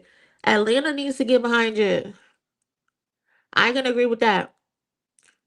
Cardi is doing okay out there. Not my cup of tea, but he's doing good out there. Jid is doing good. Gunna is doing good. Atlanta gonna be okay with those people. With those people right there. Atlanta is cool. They don't need the rest of you niggas no more. They don't need the rest of y'all, especially if y'all not gonna get better or push your pens. Y'all are they're okay to leave y'all behind. Future is gonna be future, you know? I don't know what Lotto sees in him. Yuck. She a bird too. She a bird brain. Any girl that's willing to fuck on a married man with 3 kids, that bitch don't know no better. 21 only wants to get the gang together because his music ain't shit. That's it. That's all it is, night night. You are not wrong. Queen excuses. Outcast can drop right now and it will go crazy. 100%. They put the work in. They pen is undeniable. People know what they getting with Outkast. CJ, what's up? Drake spent years integrated himself with athletes, media, podcasts, etc., streamers, etc. The entire celebrity machinery and media. But we're watching the party die. Listen, there's only so much you can do. It's that simple, thing. It's that simple. In the middle of a shift, and it's lovely. I've been enjoying watching it. Drake ATL stepchildren on shambles. Listen, I keep telling people, as much as that third verse was about Drake, it was also about Atlanta because y'all allowed y'all selves to be used in that way. Y'all didn't see that this man was a vulture who was just clinging onto y'all's life source and sucking the life out of y'all for his own popularity and his own gain. And y'all have Stockholm syndrome to the point that y'all are now in interviews and y'all are protecting him when he helped ruin y'all. Y'all don't get it. And until y'all get it, and until y'all separate yourselves, y'all are gonna forever be in shambles. Forever. It's not gonna get better for y'all. It is not. Because why are y'all his crisis management team at this point? Y'all are his crisis management team at this point. Y'all got y'all own issues to figure out and handle and get right. But no, instead of using that interview perspectives with Bank, instead of using that interview to talk about how you want to fix Atlanta's issues, you used half of that interview to talk about Drake and how he's the guy and how he's misunderstood and how he did this and how he did that and how he had his back up against the wall. You're a fucking idiot, 21. And Drake's cultural cachet has died. They don't know what to do. Listen, that Drake stimmy, that Drake stimmy don't work no more. So Drake associate. He is a soul snatcher. Drake is the white lady, the old white lady in Weapons. Have y'all seen Weapons? That's who Drake is. He sucked the life source out of ATL, and now they just cooked. Now they just cooked. They can't come out of whatever it is, that shell that they're in the sucking place. They're in the sucking place, bro. He's done so much bad to them that they want to protect him. Shit is crazy. And I don't feel bad for them. I don't feel bad for them at all because y'all brought this on yourselves. Seriously. Y'all brought this on yourselves to the point that 21 Savage, What Happened to the Streets, is aiming for a number 7 debut on the Billboard 200 with 53K units first week. Mind you, you got a feature from Lotto. You got a feature from Drake that did nothing. That did absolutely nothing. Who else he had on this album? Let's see. Hold up. You got Young Nudie on this album. You got Glorilla on this album. You got G Herbo on this album. You got Metro Boomin. You got Little Baby. Jawan Harris. I don't. Is that the singing dude? The little singing dude? I don't know who Jawan Harris is, but 15 tracks with Young Nudie, Lotto, Drake, Glorilla, G Herbo, Metro Boomin, Little Baby, and you could just crack above 50K. Ooh, it's bad out here for y'all. It's bad out here for y'all. Y'all hurting. Hold on, let's see. I forgot what hold on, Young Thug. Hold on, what was Young Thug's first week sales? Ubi Scuddy, whatever it's called. His most recent album, Ubi Scooty, whatever it's called, did 54.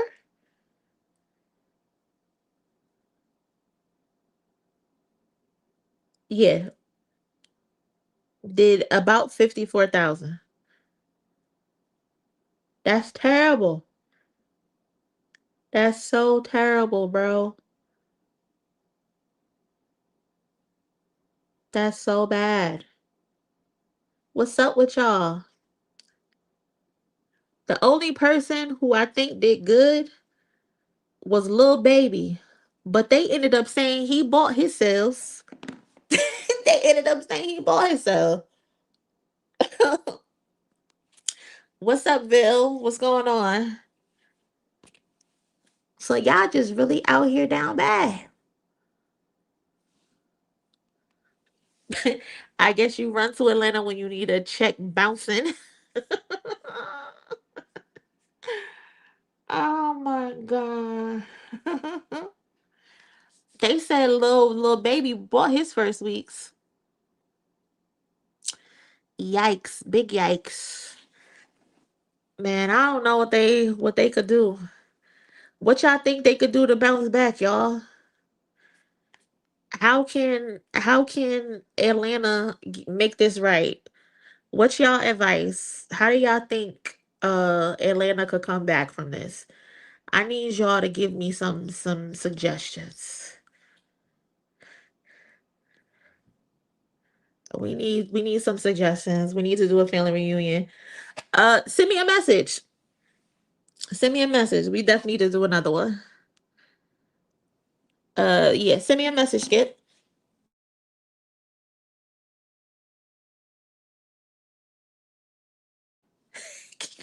Y'all, it don't be mean. For real, for real. Seriously. Leave a comment. I'ma go through them and tell me exactly what it is that they need to do to get right in Atlanta. This is about to be so funny. All right, let's see. Hold on. Can't trust Thug's numbers either. He be wanting the bot plug. Yeah, that's who. That's who. They need to leave Drake alone. Okay. What happened to the sales? Y'all are petty, bro. Not they can all retire gracefully. 21 needs to rap. Okay. Make great music. Retire. Distance themselves from Drake and apologize to Gunna. Okay. Evolve their sound. Atlanta needs to drop Drake and start ground up. Okay. Honestly, I only care about Kenny. Not Tiffany. Tiff said, fuck them. Who cares what they do? Frank, they need to go on a spiritual retreat and pray the Lord gives them the right. That ain't bad. That's not a bad advice. Frank. Atlanta had their time. Night Night said it's up. Time's up. Make good music. That's the simplest thing. Make good music. That's it. That's all we asking for. Again, we're not asking for Young Thug, Lil Baby, uh 21 Savage. We're not asking for y'all to be lyrical miracle. We're not asking y'all to do that. Even if you give C or B tier, at least be good at the C tier. Y'all not even being good at that. So not only do you need to fix your lyrics somewhat, you also need to invest in your production.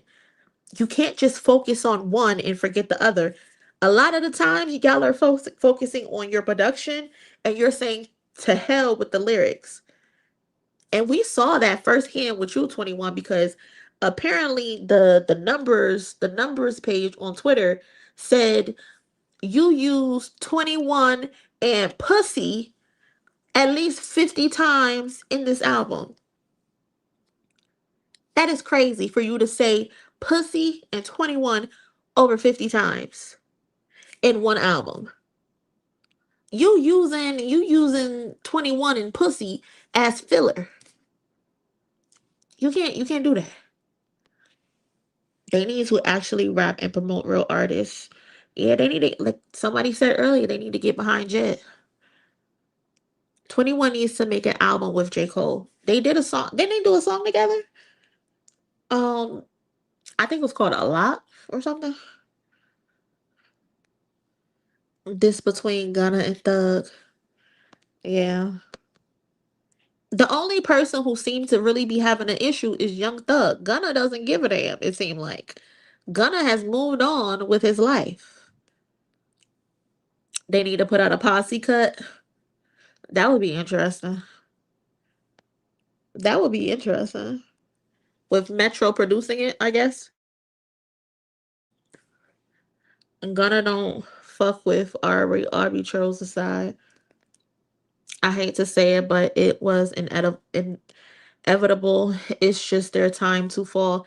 Yeah, and that's a good point too. The Last Dawn is that it's not meant for everybody to still be around for a long time. Some people just have their season of when they're hot. And that's cool. You gotta understand when it ain't your time no more. Not everybody is afforded the opportunity or can stick around for 10, 15, 20 plus years. And the Young Thugs, the 21, the Little Babies, they are not the type of artists who are supposed to be around for 15 years. They're not, because they don't have the talent for that. They're supposed to have their little run and then call it a day, call it a night. But they're still fighting to remain relevant because this is all they got. They put their eggs in one basket and that's all they got. But they need to start investing in other things and other opportunities. Do a full on rollout with a standout song. That could work too. But I mean, they can do the rollouts, but if the music sucks, who cares about the rollout? You know, you got to be able to have a good rollout and good music. That's what the clips benefited from.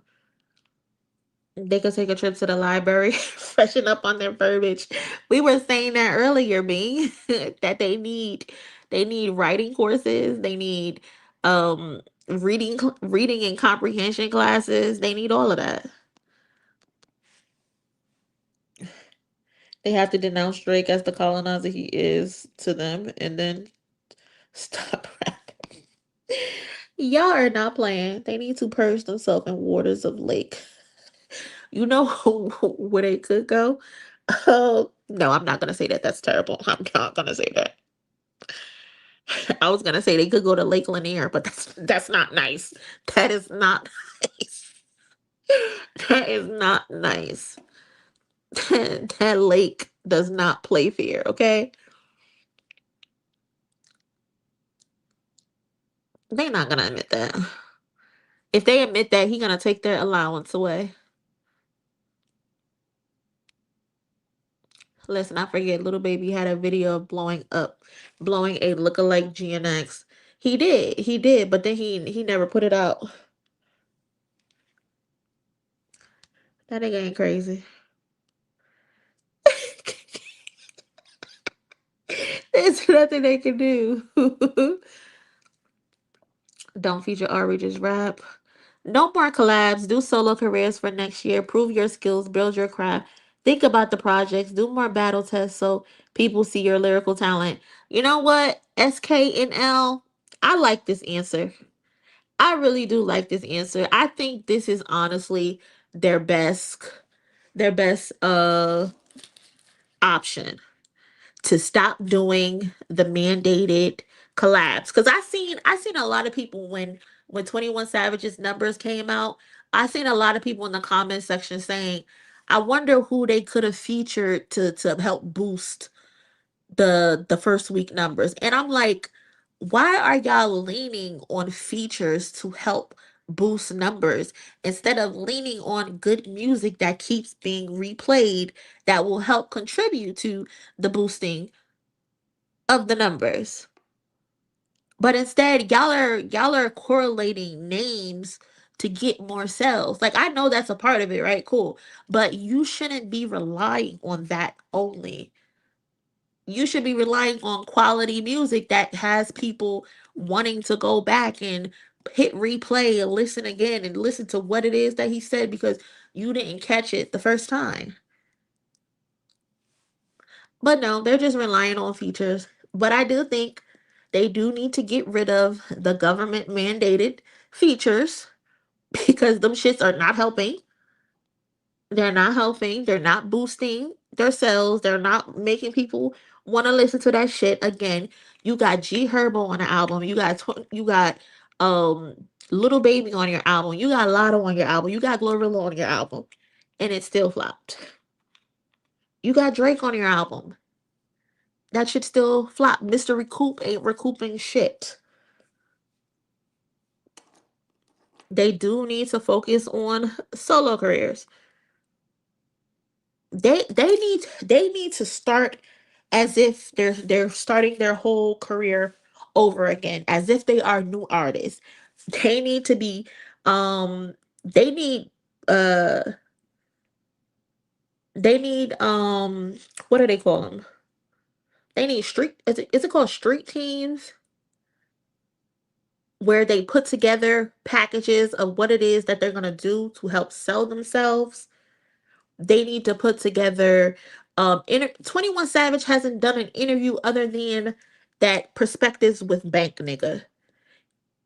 And I don't even know who that is. I don't know who that is. They need to be going on real platforms and having these conversations. They need to be going on the Breakfast Club and having these interviews. They think too highly of themselves. They think they can just go and do one interview and then that be that. No, they need to put themselves out there again as if they are new out artists and hit the fucking pavement. They should be out in Atlanta at the Cumberland Mall doing meet and greets and shit like that. Y'all need to regroup and go back to square one and reintroduce yourself. Because y'all not gonna survive off of Drake features. Young Thug, didn't Young Thug get a Drake feature too? On his recent album? If I'm not mistaken.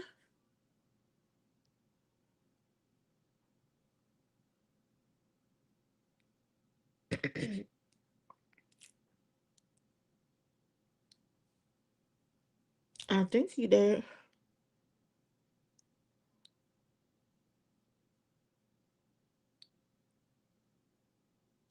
I want to see that. I want to see the album. Young Thug had Ken Carson, Cardi B, T.I., Mariah the Scientist, Little Baby, Sexy Red, YFN Lucci, 21 Savage, Travis Scott, Lil Gotti, I don't know who that is. Future, and then another Mariah the Scientist feature, and he was only able to do 52K. All these names and nothing.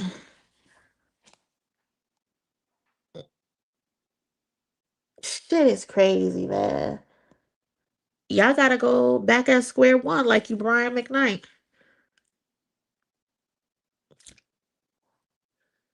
What's up, Nisa? Appreciate you contributing to the goal. In the rose bushes, these folks need to pick up a dictionary and a thesaurus. They do. They do. They do. They really do. Shit is crazy out here because they need to pick. Not only do they need to pick up a dictionary and a thesaurus, they need to put the drugs and the lean and the cups down. I don't think anybody has said that. I haven't got through all the comments yet, but that's another thing they need to get rid of. The fucking cups of lean. Frying their brains. That's another major point that they need to get rid of.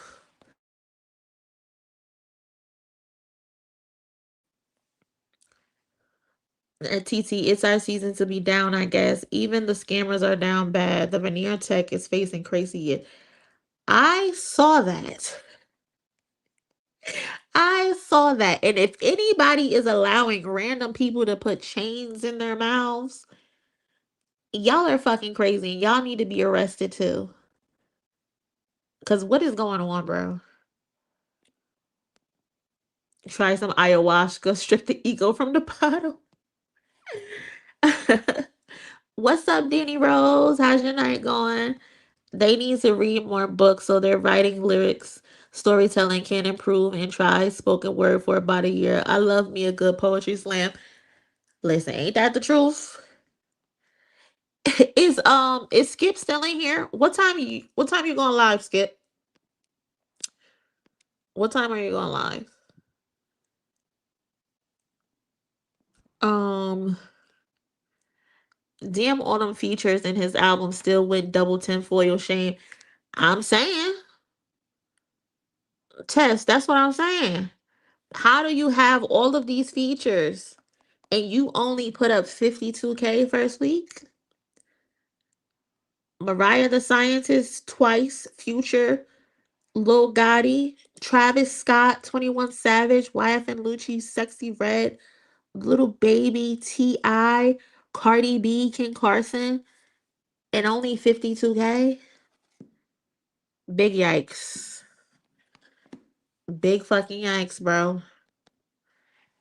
The names don't mean nothing. We don't care about the names no more. Names used to be important because you would get excited. But we only get excited for certain names now because we know they're going to deliver every single time. Y'all, you don't know what you're getting with y'all. We don't know what you're doing. That bitch is giving it out. And it's not good.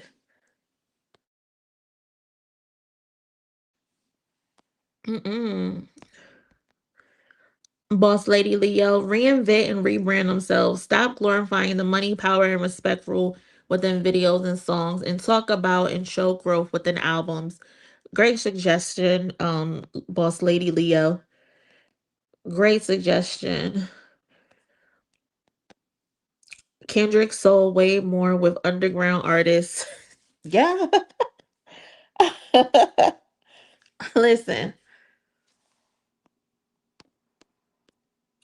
Hold on. Skip said he's going live 7:30. So what's that? 8:30 Eastern time? Okay. I'll be off before that. I want to make sure the cousins can get over to you too. They're stuck in the same pattern thinking it'll still work instead of actually trying to produce good music. They're revamping the bullshit and thinking they can just keep serving it to us and we ain't going. Not no more, at least. Not no more, at least. When Kendrick Lamar wins all of them Grammy Awards, the industry, and especially rappers, are gonna show their true colors against Kendrick Lamar. Fuck them. We don't care. We don't even fucking care anymore. Okay? We don't care. Kendrick is nominated for 9 Grammys, I believe. Um this picture is so funny. He's nominated for 9 Grammys. And I think 22, 23, 24, 25, 26. He just needs to win 4 to become the most Grammy awarded rapper in history. So I'm looking forward to that. I know for sure he has at least 2 locked in with best melodic rap performance and um what's the other one? What is the other one?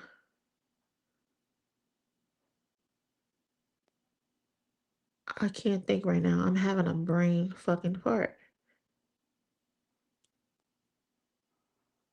I'm having a brain fart right now.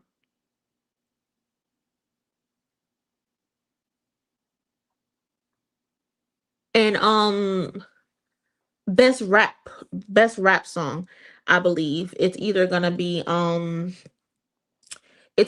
Chains and Whips featuring Clips or TV Off.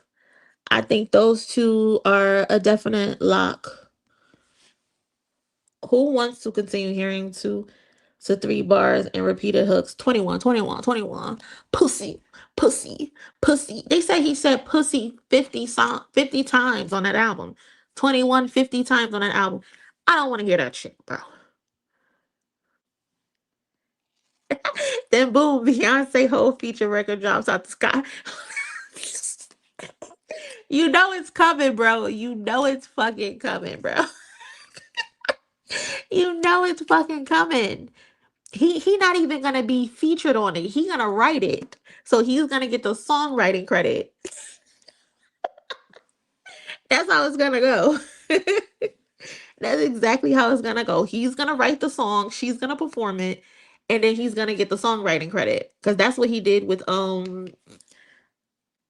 Cowboy Carter and Renaissance. He got writing credits, which helped put him at 25.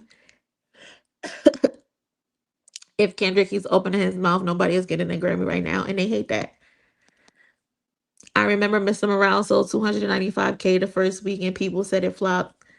These 200 and nearly 300K is a flop, but these niggas doing 52K, and y'all supposed to be the ones lit.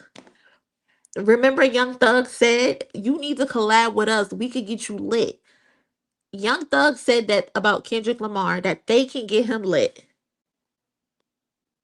Do you know how out of touch in reality you have to be to think you can get this man lit?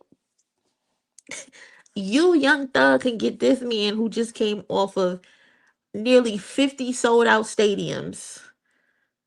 And his worst album is niggas' best in history. And his worst album to y'all is 295K.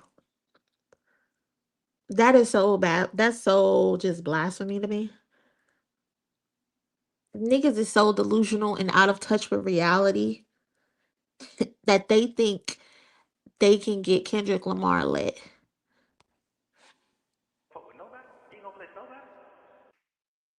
You gonna fuck with nobody? You ain't gonna play nobody? What's up with you, bro?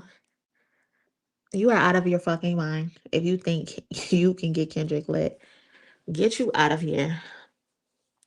Shout out to the cousin SKNL.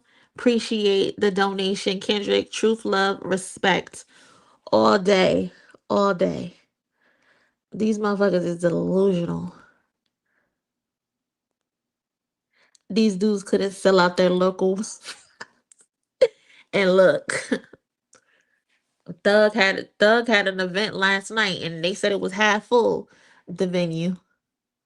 Half full. Shit is real crazy. They need Kendrick to get lit. You see how he was upset he didn't get that feature. He said, you gonna keep helping bullshit ass Keem? No, I know baby Keem heard that shit and said, now why am I in it? Now why am I catching a stray? Done said this motherfucker is bullshit. You gonna keep helping bullshit ass Keem? Yes, I am. I'm gonna keep helping my little cousin. I'm gonna keep making sure he got hits. I'm gonna make sure he get a Grammy, and I'm not helping you. You are not worth being helped. Mm-mm. I can't wait to see the Grammys and watch the Twitter crash show when he went on 9. Well, he can't win all 9, but I think he can win 7.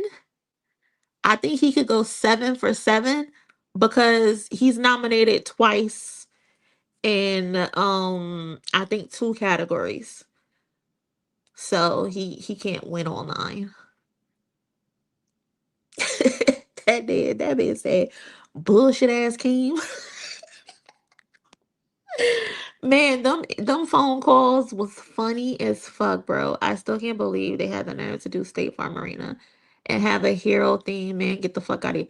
Listen, a hero theme for somebody who on probation for 10 years and who can't even come back to Atlanta. You gotta get a pass to come to Atlanta. Shit crazy, bro.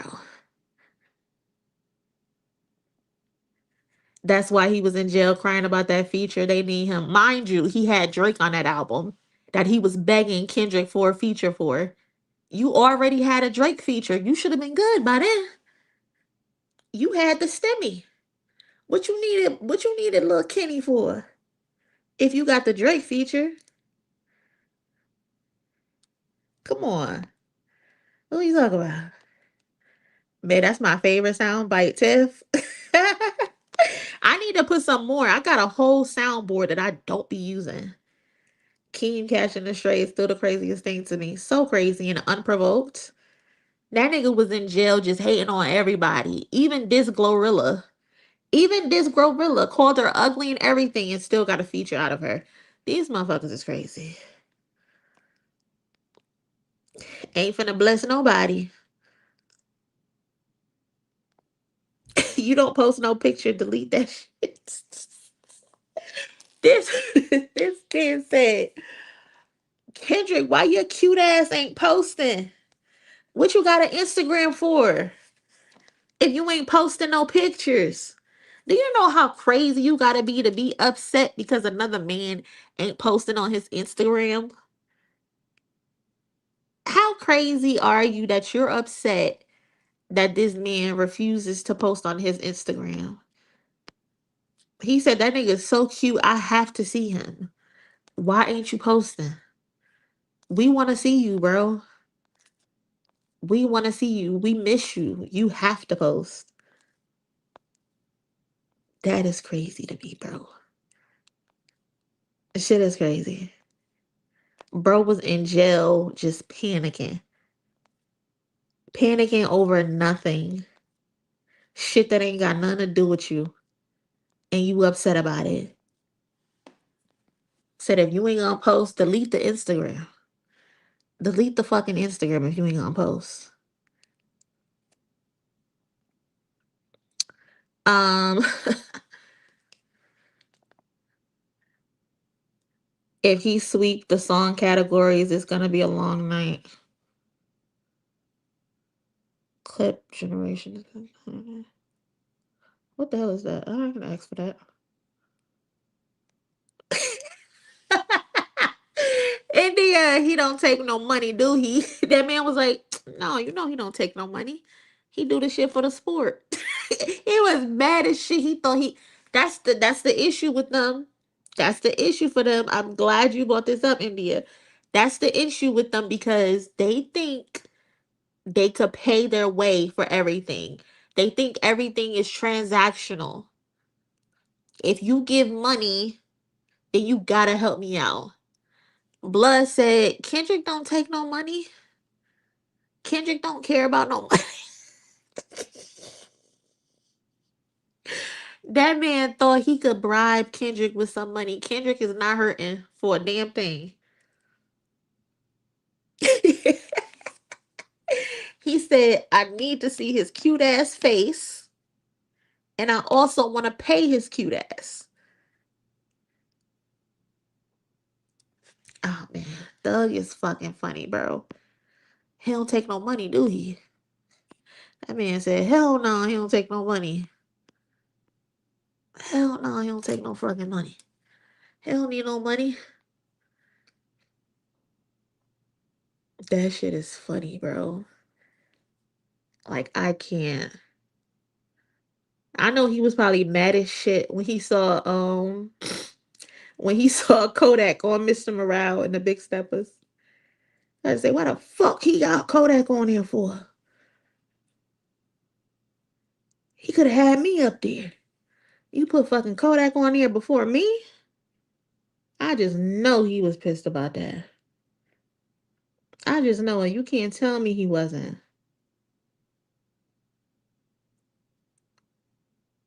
Because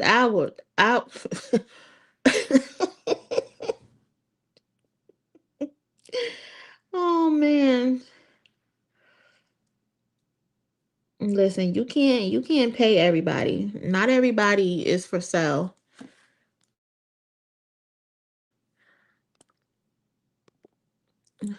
He talked all that shit just to ask do he take money and not gonna lie, I'll be just saying when Kendrick be stingy with a song I want. Not you gonna pay for the song. Money, you know what? They low key probably got a little crush on Doc for real. They can't ignore his aura. They all need to go away, do some self reflection, be intentional, and improve their craft. Yeah. You done made a couple hundred ends, but but who you don't? So y'all saying Thug act like Terry Crews from Friday, and then next when he seen Kendrick, called him a little chocolate chop. What he called him? A little did he call him a Lucky Charm or something like that?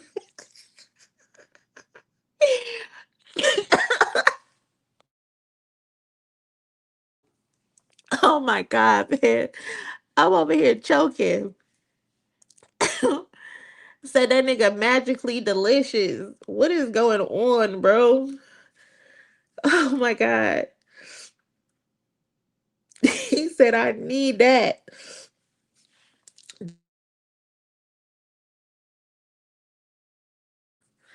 Oh man, I can't. Shit, I'm gonna pay you to get on my song so I can make you lit. Exactly, bro. Like, how does that work? How does that work? Make it make sense. This shit never makes sense at all. I could just imagine how they was feeling seeing all of them them videos of Kendrick performing. Y'all never been a part of that. 21 about to go to the attic and look for his UK accent again. This Atlanta costume doesn't work anymore. I'm back. I had to take a nap real quick. You refreshed, cousin? I'm a boy, damn it. Laurie, when you need to sue, call the man of the hour. Laurie will sue anybody, including a baby. Listen, we'll sue anybody. I'm telling you. Um, what else we got? Oh yeah, we were supposed to be talking about Billboard real quick. Um, hold on because I think Billboard Billboard just came up with some new rule changes. I don't know if y'all saw them. Hold on, let me get exactly what the rule change is so I can give y'all the correct information now. All right, so the hell. Okay, so let's set the table real quick so everybody knows what we're talking about. So Billboard just announced a new rule change that gives more weight to streaming on both the Hot 100, which is singles, and then the Billboard 200, which are the albums. And under this update, it now takes 1,000 paid subscription streams or 2,500 ad supported streams to equal one album unit. Previously, it took more streams to reach that same unit, right? So on paper, Billboard is saying this makes the charts more accurate and better reflects how people consume music today. Now, my issue with this is that every time Billboard update these rules, what they are actually doing is continuing to devalue real and physical sales while inflating the streaming numbers. And for them to lower the stream to sell ratio, it does not reward genuine fan support, in my opinion. It's doing is rewarding volume. It's rewarding playlists. It's rewarding algorithmic consumption, basically. So I tweeted this earlier and it kind of went viral. Like I be forgetting sometimes when I tweet shit, I be forgetting sometimes that I tweet shit and then I come back to the tweet and it's like thousands of people talking and I'm just like, ugh, let me mute this shit because I don't feel like listening to people. But I tweeted that if a fan goes out of their way to buy an album, so if they buy a vinyl, if they buy the digital, if they buy a CD, if they buy a tape, anything physical, whatever, that's a fan being intentional and wanting to spend their money on their favorite artist, right? That's a choice. That's them supporting. That's them going out of their way because they want to do that. But somehow that purchase can still be outweighed by passive streams now because of this new rule change. And I don't get how that's good in the end. I don't get it. It doesn't make sense. Streams should not weigh more than albums. Because streams can come from people putting shit on audio play. Streams can come from different types of playlists.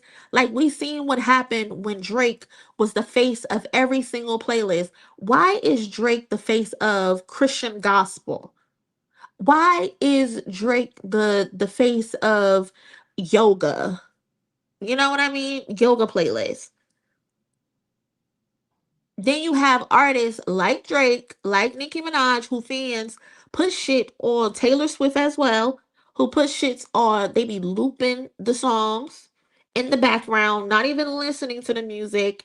They got sleep playlists where the song is just playing overnight repeatedly. And that's just ass backwards. Why are we doing that? Why are you rewarding cheating? You're rewarding bots at this point. That is so ass backwards to me. Like Billboard, y'all are not measuring impact at this point. Like this is some infrastructure bullshit. You are now rewarding people who have strong DSP relationships. You're rewarding the Taylor Swifts of the world. You're rewarding the Drakes of the world who have the ability to have bot farms. These are the people who benefit from algorithmic rotation, not a new artist who's coming in and trying to make a name for themselves. We literally just learned that Spotify, the way that they pay these artists is they get a big pool of money, and the artists who are more popular, they get to take more money from the pool while whatever else is left is divided amongst the smaller artists. Like that's so crazy to me. So again, at this point, you're punishing people who are actually supporting these artists and going out and buying CDs and vinyls and tapes and digital purchases, but propping up people who are just putting the music on autoplay. Like that's just crazy to me, Billboard. Like I don't get it. And this is why the charts feel so disconnected from real life sometimes. Like there should be no world where a song can be number one for 20 weeks and the average person has never heard of the song before. Like I know I'm not the only one who will see a song on the charts and it's like, oh, this has been number one for 20 weeks and I never heard the song before. Back in the day, if a song was popular, if a song was topping the charts, we heard the song. We knew what the song was. In our houses, at my house, we went up for Britney Spears. She's a pop artist, but we went up for Britney Spears. We went up for Christina Aguilera. Today, these white artists, I don't know who the fuck they are. And it's not because I don't listen to music. I listen to music. I'm in the music field. None of these white artists have crossover appeal, but yet they're number one for 20 and 30 weeks. Like, how does this shit work? It just doesn't make sense to me how you can have a record that's 20 weeks at number one and half of the world have never heard of the song before. That's just so crazy to me. So you have all of these songs going number one on the charts based on streams. But then when you get to the real world, nobody knows these motherfuckers. The perfect example of this streaming shit and why it's a cancer and a hindrance is Kendrick Lamar just sold out stadiums in the United States, overseas, including Australia, and several other international markets, right? Kendrick, he does good on streams, but he does better physically, right? And that's reflected in the people who show up for him at these concerts. These people go and they buy tickets, they fill up the stadiums, but at the same time, you have Drake, who's the stream king. The most y'all tell us he's the most streamed rapper on Spotify every fucking month, but you had to cancel shows in Australia because you couldn't sell tickets. How is the most streamed artist in the fucking world unable to sell out arenas in Australia?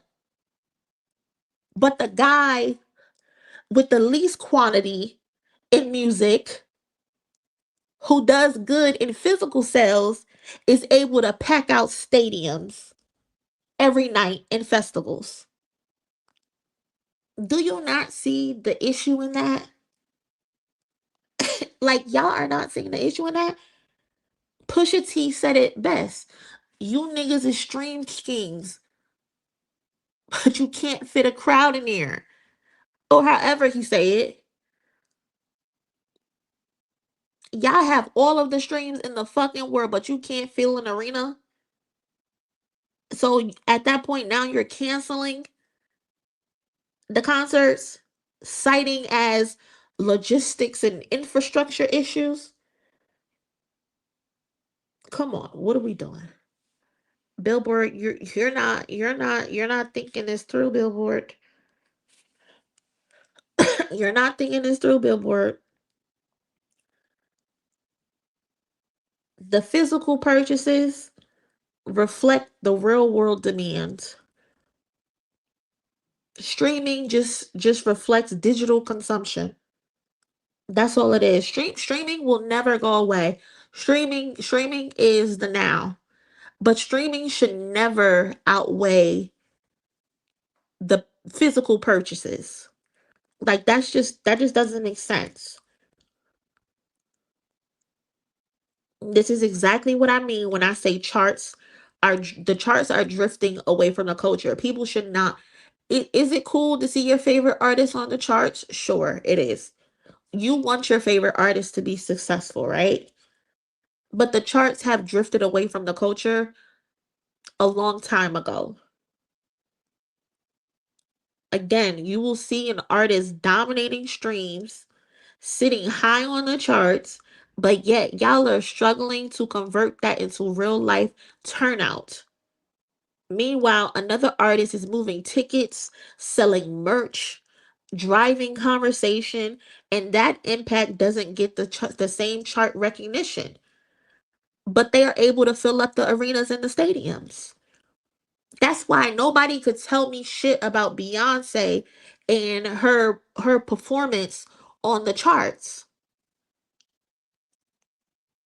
You can't tell me anything about Beyoncé in the charts, because what I do know is those stadiums are going to be packed every fucking era. Every era that stadium is going to be packed. I don't care about how she do on the charts. Her physical sales are out of there. But you want to talk to me about some fucking streams? We don't care about that. Y'all are faking streams. We've learned that. We've learned that. Charts used to measure impact. Now they just measuring who got the fucking songs on a loop. That's what it's measuring now.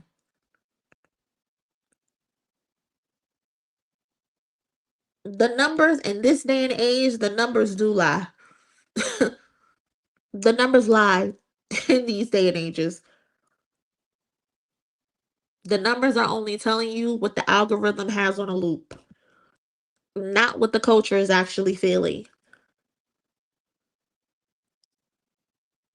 Billboard, y'all are making a fucking mess, bro. This is a mistake. And people are like, "Oh, well, with the increase of streams, first week numbers are going to look better." Who cares if the first week numbers are going to look better if it's based on sleep playlists and auto plays?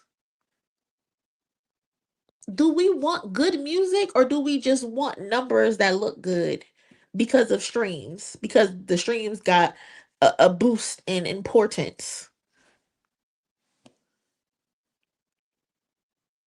If Spotify is not investing in um auto detecting bots, if y'all are not increasing the security on the bot farms, this shit is gonna be out of control. It's gonna be out of control, because who's to say what's legit and what's not? We end up seeing what's legit and what's not when it's concert time. That's when we see the truth. When it's concert time, we see who's showing up to these shows. And people are not showing up to these shows because they don't really feel the music, and they don't feel it's necessary to buy the music. So that's the new Billboard update, y'all. So if y'all see next year, I think starting January 16th or something like that, this is supposed to be rolled out. So when you see an increase in people's first week sales, just know that it's due to streaming, and likely because these people are now going to be investing in bot farms. And if Spotify don't get that shit under hand, it's going to be bad. There's going to be a lot of fake numbers going on everywhere.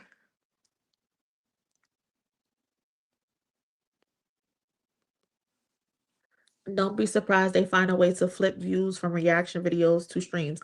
Listen, it's coming. It is coming. And if that's the case, people who do reaction videos, they need incentives. Like you and DJ, y'all do album reactions. At that point, y'all can't restrict. Y'all can't copyright these reactions. At that point,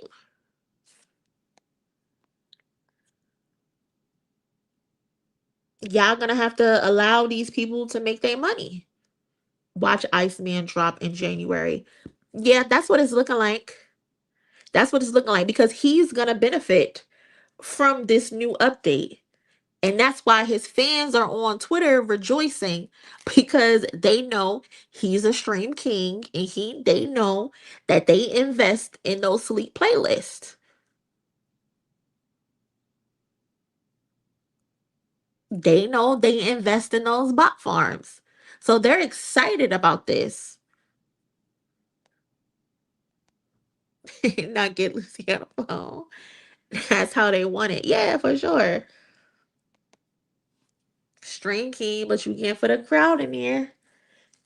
When it's tour time, should be looking wacky. Niggas can't go on tour by themselves. Niggas need 21 Savage. Niggas need J. Cole. Niggas need Lil Durk, Sexy Red, Lil Wayne. They need those people.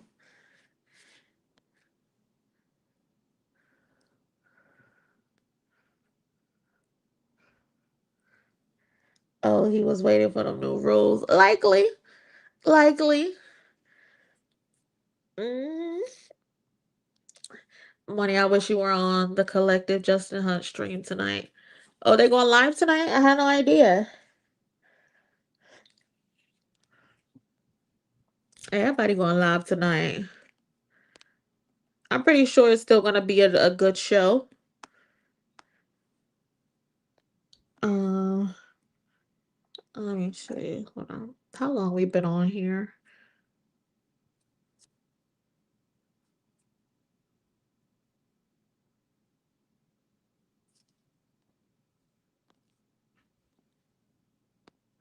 Um, Here you go. Michael Jackson was doing that building the foundation, but he was just one man. He needed more support from the people. It's not about the money. It's about building proper empire of wealth for the culture. Yeah, when you start to do too much, you know, and people don't want change, unfortunately, you get fucked at the end of the day. And Michael, he was trying to do a lot of shit to help out.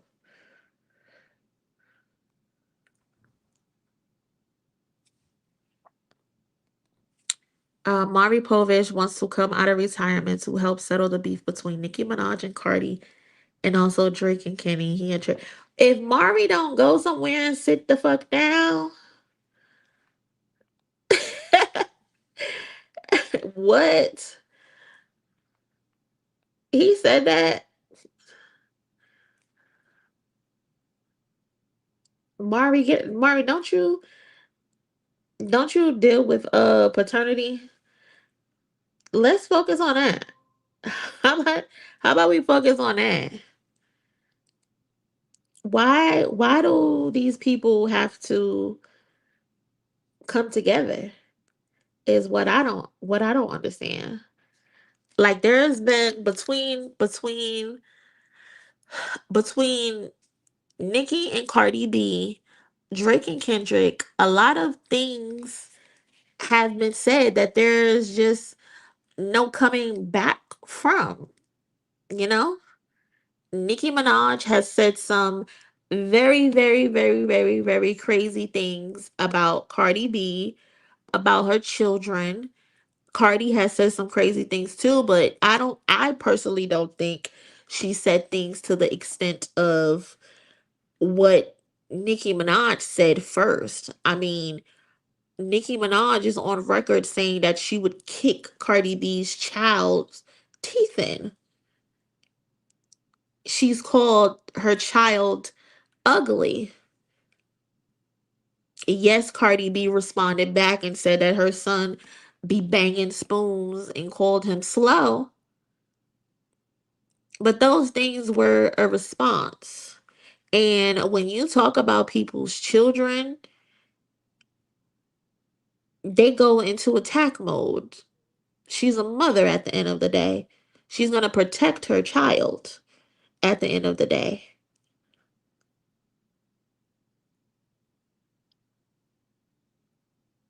And then you have Kendrick and Drake, who also have said a lot of crazy things about each other.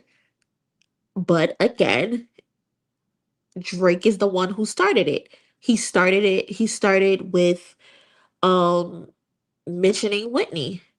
Kendrick told him, "Don't mention my family. Don't mention my wife. Don't mention my kids." And he crossed that line.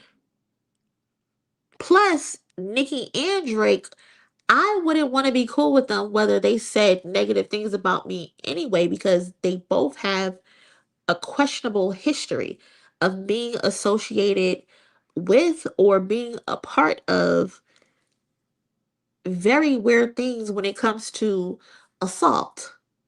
I wouldn't want to be cool with someone that's married to a sex offender. I wouldn't be want to be cool with somebody who kisses 17-year-olds on stage and who at 30 years old is texting children saying that they miss them and talking about boys. Like, I wouldn't want to be cool with them. And then on top of the fact, the thing that people keeps brushing under the rug, Kendrick said this man put money on his head, tried to possibly have him killed. There's no coming back from that. We don't need to be friends ever. So Mari, stay retired, mind your motherfucking business, and stick with the child paternities. Because we don't need to squash no beef. There's nothing that needs to be settled. At the end of the day, we good.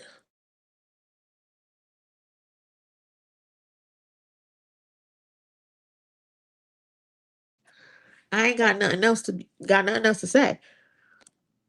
I don't trust either one of those deviants. Nope.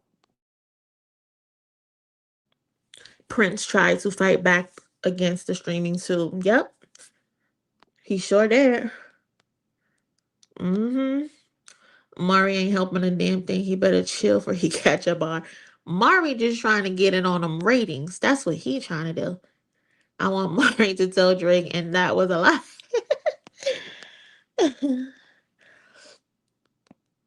Messy Mari needs to chill.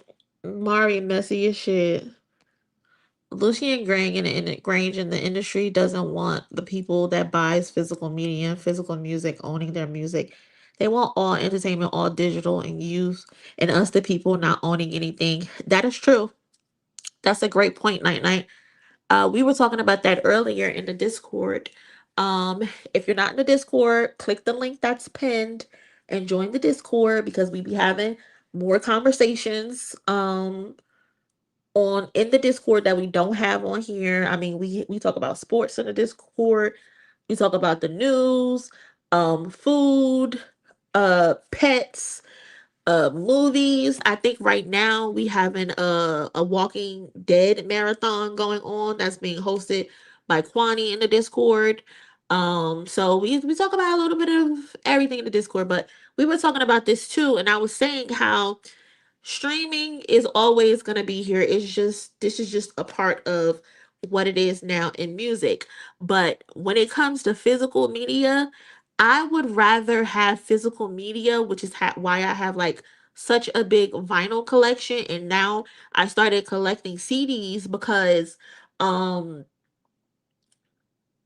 with digital, with the internet, anything could just be taken off and wiped off the face of the internet at the end of the day. Like, just think about all of like your favorite shows that you used to watch um when you grew up. Like, when I was growing up, I used to watch shows like Taina. I used to watch shows like Are You Afraid of the Dark? Um all types of shows, right? And now, unless it's like, I mean, you can find some of this stuff on YouTube, but it's like real grainy. The quality is bad. Um, and they don't have all of the episodes, right? They take these things off of they take the access away from you, and we can no longer go back and relive those moments. They can do the same thing when it comes to music. If they don't want music on the internet no more, they can literally erase an artist. They can erase them as if they don't exist. I used Aaliyah as the example. Yes, I can go on the internet and probably watch the One in a Million music video, right? I can go on the internet and search up the 4-page letter. But the fact that I can't go and pull up her full discography on DSPs is crazy. This woman is deceased. Why wouldn't you, her uncle, who has control of this, why wouldn't you want this girl's legacy on the internet for her fans to be able to go back to? Like, that's just crazy to me. So unless you have devices where you can download these things and save them to disk or whatever it is that you have, you're fucked, because they can just remove it from the internet. But if you have CDs, if you have vinyls, if you have tapes, they can't take that from you, because you will always have it in your possession. So it's like, yes, streaming is king.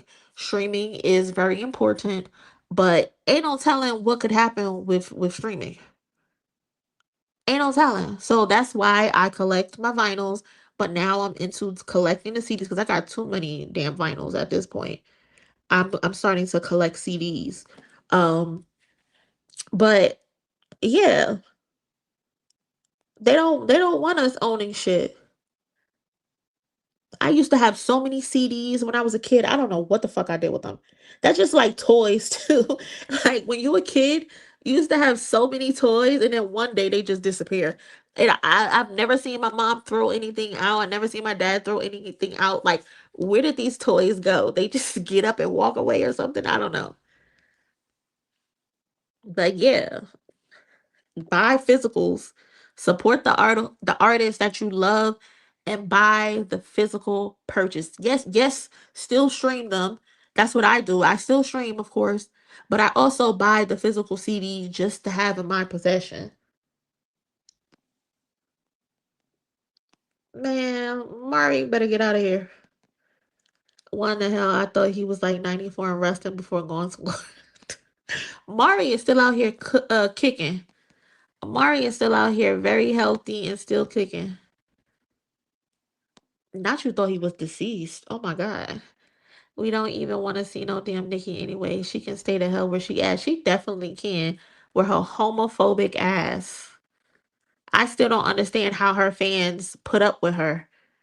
I just don't get it. Instead of cheating and botting and changing the rules, just make good music. That's it, Karen. That's it. In so many ways, sick in the head. In so many damn ways. Shit is crazy. The mixed CDs used to be fire. Yo, we really used to have mixed CDs. And I think the mixed CD and the burn CD era was a pandemic, and it really stopped a lot of our favorite artists from going platinum.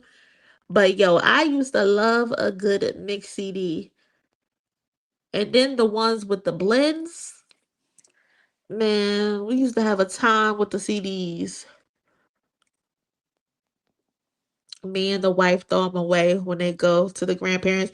Now you know you wrong for that. Not just throwing the toys away. It was the LimeWire era that pawned them on game when we did that ish and burned it on CDs and created our own playlist from scratch. Listen, I used to burn some shit, okay? I never trusted the digital age. How do I go from spending my money to own something to spending the same money to renting until they take it from me? Listen, y'all know what I'm saying. Y'all know. I gotta get some CDs because my dad had a collection of cassette tapes and I missed them. Yeah, we used that. My first CD I ever bought was Beware of the Dog by Little Bow Wow and 3LW. Those was my first two CDs I ever bought. And then the next one, I think it was a Jay-Z album, um, and a Little Kim album. Those were the four CDs I bought by myself with my own money. And I don't know where those CDs are. I don't know where they are. I literally just rebought a Bow Wow, the little Bow Wow Beware the Dog CD, just to add it to my collection because that was the first CD I ever bought. My first CD was Soldier Boy Tough. That's a hell of a first CD. I used to sell mixtapes and CDs. I had nothing but CDs, and if I buy music digitally, I burn it on CD. I have a laptop with a DVD burner. Yeah, you was the person to go to, Frank. Nicki Minaj wasn't born here. She shouldn't be put in check because Nicki Minaj isn't a part of our culture. Yeah, she an immigrant. She from Trinidad, I think. I got some CDs because my dad had a collection. Yeah, I used to make mix CDs and give them to friends for their B-day. Yeah, that was nice. That mean you loved your friends. Cause when somebody make you a mix CD, they love you. I still have a CD player. I will stream, but I buy the physical to support the artist. The lyric booklet was always my favorite. The lyric booklet, oh my god! And then it would come with the photos inside, and you could just open it up, and you get the photos. And don't let it be a double disc, the behind the scenes disc. Man, we used to have it so good. Now they just slide the shit between two pieces of cardboard, and that's it. Not the deluxe. I didn't even know he had a deluxe. My only take was just for M. I don't recognize that one. I think my first was Outkast album. That's a good first. My first three CDs were Britney Spears, DMX, Celine Dion. That's a range. You cannot read me, LOL. I will confuse the fuck out of you with my playlist. That is a range. Do y'all remember those little those, what do they call them? They were like these little square like little radios, and then you could like stick a mini CD inside of it, and it would play music on it for like 30 seconds. I forgot what it's called. You can like clip them to your jeans.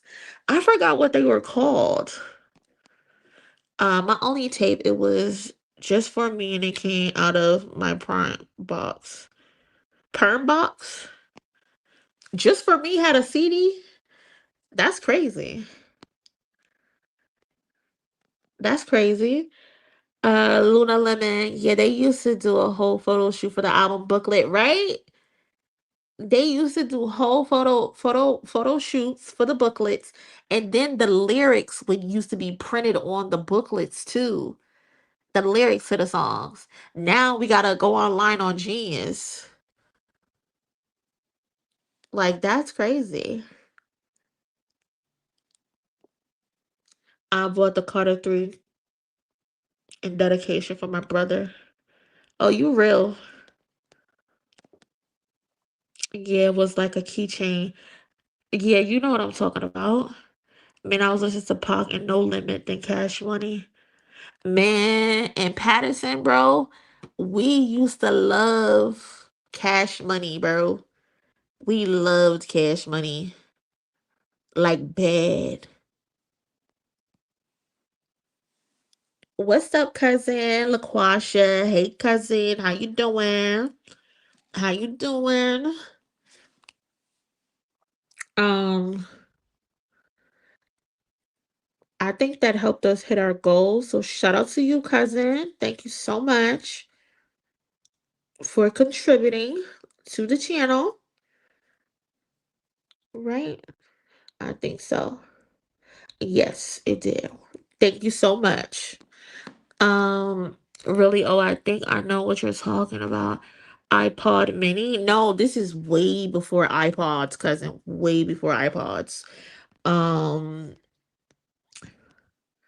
my first CDs I bought with my own money was People's Instinctive Travels in the Paths of Rhythm, Bone Thugs, East 1999, and Okay. You got some taste. MP3. I remember when the Happy Meal at McDonald's had them little radio players that played a song from a specific artist. I don't know if they had those in the US. I think we did. I think we did. My first album at 8 was Me Against the World, Tupac. At 8? Okay. My first CD I bought was Maybe Jackets. We didn't know how good we had it. We really didn't. We really didn't. We used to have videos come on TV now. We don't even have videos coming on TV no more. Like, does VH1 Soul even exist? I remember MTV used to have a show called The Box. And at the bottom right hand corner of the TV, they used to have numbers, and the numbers represented the video that was gonna come next. And I remember I used to sit in front of the TV and wait for 3LW, No More, Promises to come on. Man, we used to have it good, bro. We used to have it so good. I think I'm showing my age right now. My first album was Destiny's Child, Jagged Edge, and Tupac. Those aren't bad. Those are good. My cousin, my cousin was a Monica fan, and he used to run Monica into the fucking ground, bro. So much so that I became a fan of Monica. But then eventually I became a Brandy fan. A little bit more over Monica. Cash Money was getting as much play as Mac Dre here in the Bay. Cash Money was big. I think my first CD was actually my dad's Sade Diamond Life. Made me fall in love with her. That ain't bad. My first CD was Tony Braxton Escape and SWV. Oh, that's a lineup.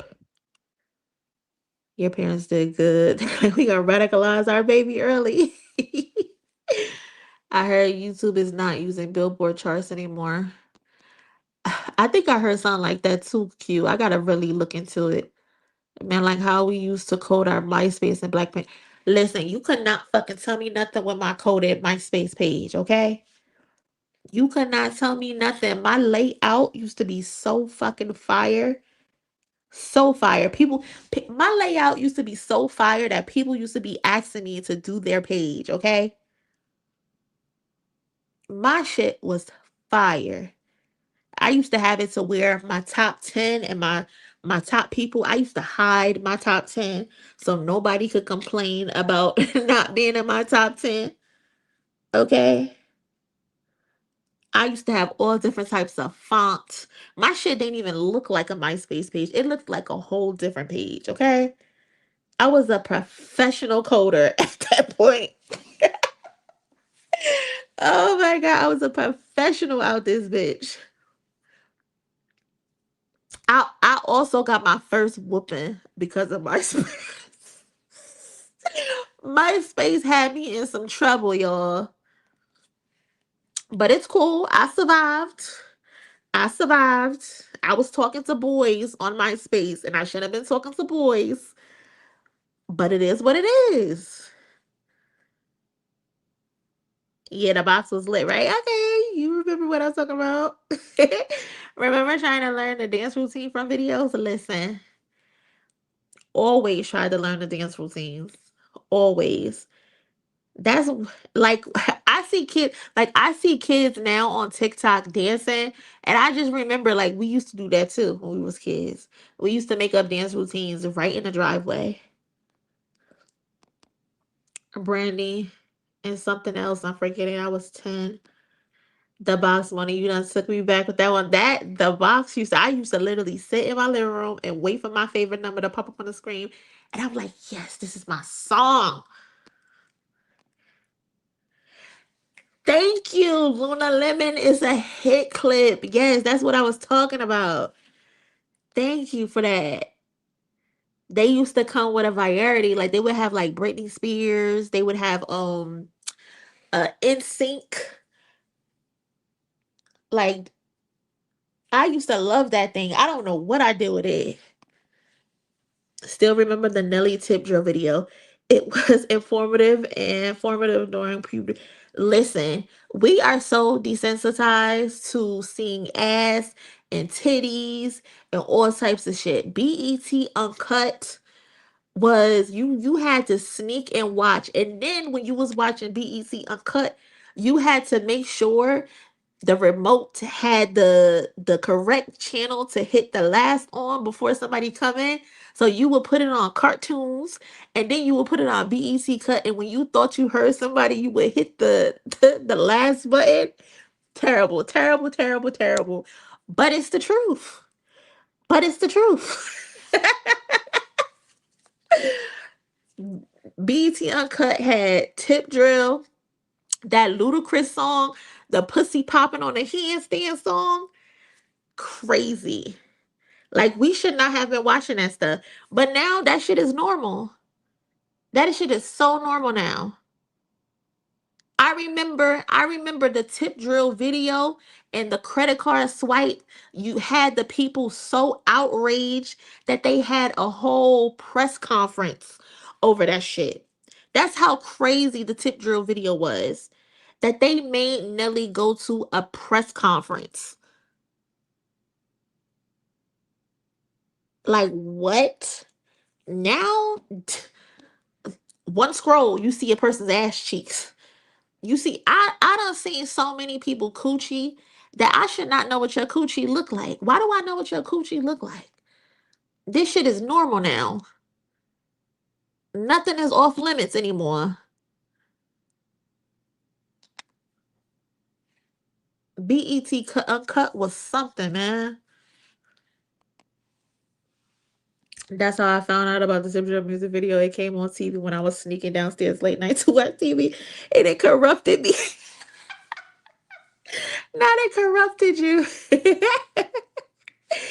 He seen that credit card swipe one time. Cousin seen that credit card swipe one time and they ain't ever go back. It was up ever since. Good night, cousin. How you feeling? Me too, and picking your top 8 friends. Listen, MySpace used to be the shit. Nah, not even. It was because I loved the song so many years. I was a whole web coder because MySpace was popping. Listen, we was learning skills through MySpace, okay? I'm gonna put that shit on my resume. Elite MySpace coder. MySpace, those were the good times, man. Listen, Lil' Kim, my favorite female rapper, then Foxy and Lauryn Hill. Yeah, yeah, I like those three too. Even when Kim and Foxy were beefing, I'm like, come on, can we get along? Can we all just get along? Yeah, I always tried to learn the dances too. Blockbuster, when you could listen to the sample of an album before purchasing it. Yeah, man.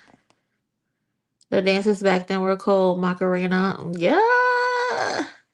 Even a Cupid shuffle was popping.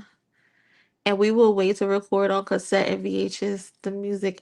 Listen, I remember buying a blank tape and recording myself on the boombox radio or recording the radio to get my favorite song. I used to work in the mall and would visit the five music stores who listen to CDs, forgetting to disinfect the damn headphones that everyone listens to the music on. Yeah, those were the time, man.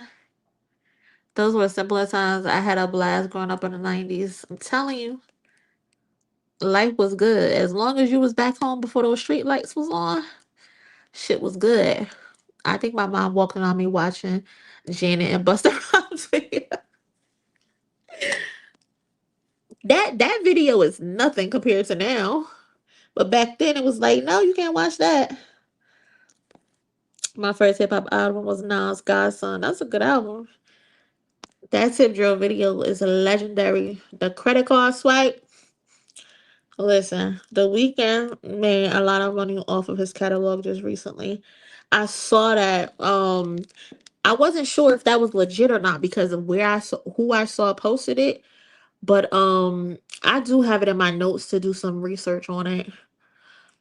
I knew I was a man after tip drill. Tip drill woke you up. I was a sniper with the remote, never got caught. Tip drill got so many people's ass whooped. I'm telling ya. We was not supposed to be watching that. That shit looks PG compared to the stuff today. Listen, I'm telling you, it looks like nothing. They had that man Nelly in a press conference apologizing because of that video. Yeah. So baby, tell me what that thing. They was getting us ready for the future. Listen, they was ahead of the game. My brother got a whooping for watching that tip drill video. My mama walked in his room and seen all that TNA.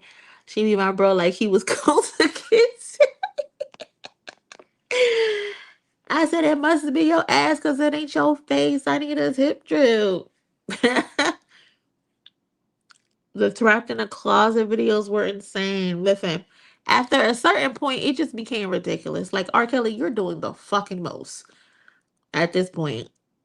I miss old Pizza Hut and when McDonald's used to fry their apple pies and cheese melted over the hamburger bun. I miss my cousin said, fuck the music. I miss the food. I know that's right. Cousin said, fuck the music. What happened to the food? The Wendy's with the yellow and the silver foil? Nothing like it. Man, they ruined everything for us. They really want. Listen, Bing literally just said that. I didn't even see your comment. I miss when Wendy's had the yellow container and fried chicken. Clearly hungry as hell. Do anyone remember Dion Simpson show on BBC? Or Donnie Simpson? I don't recall that one. I single thing trapped in a complex was directed by. It would not shock me. It would not shock me. It really wouldn't. Yes, Teen Summit video. So, man, I remember we had a Teen Summit concert at the local community college when I lived in New Jersey, and I think Mario came to perform. That was the first time I think I saw Mario live. This was when Just a Friend came out. His version of Just a Friend came out, and they had him perform in Patterson.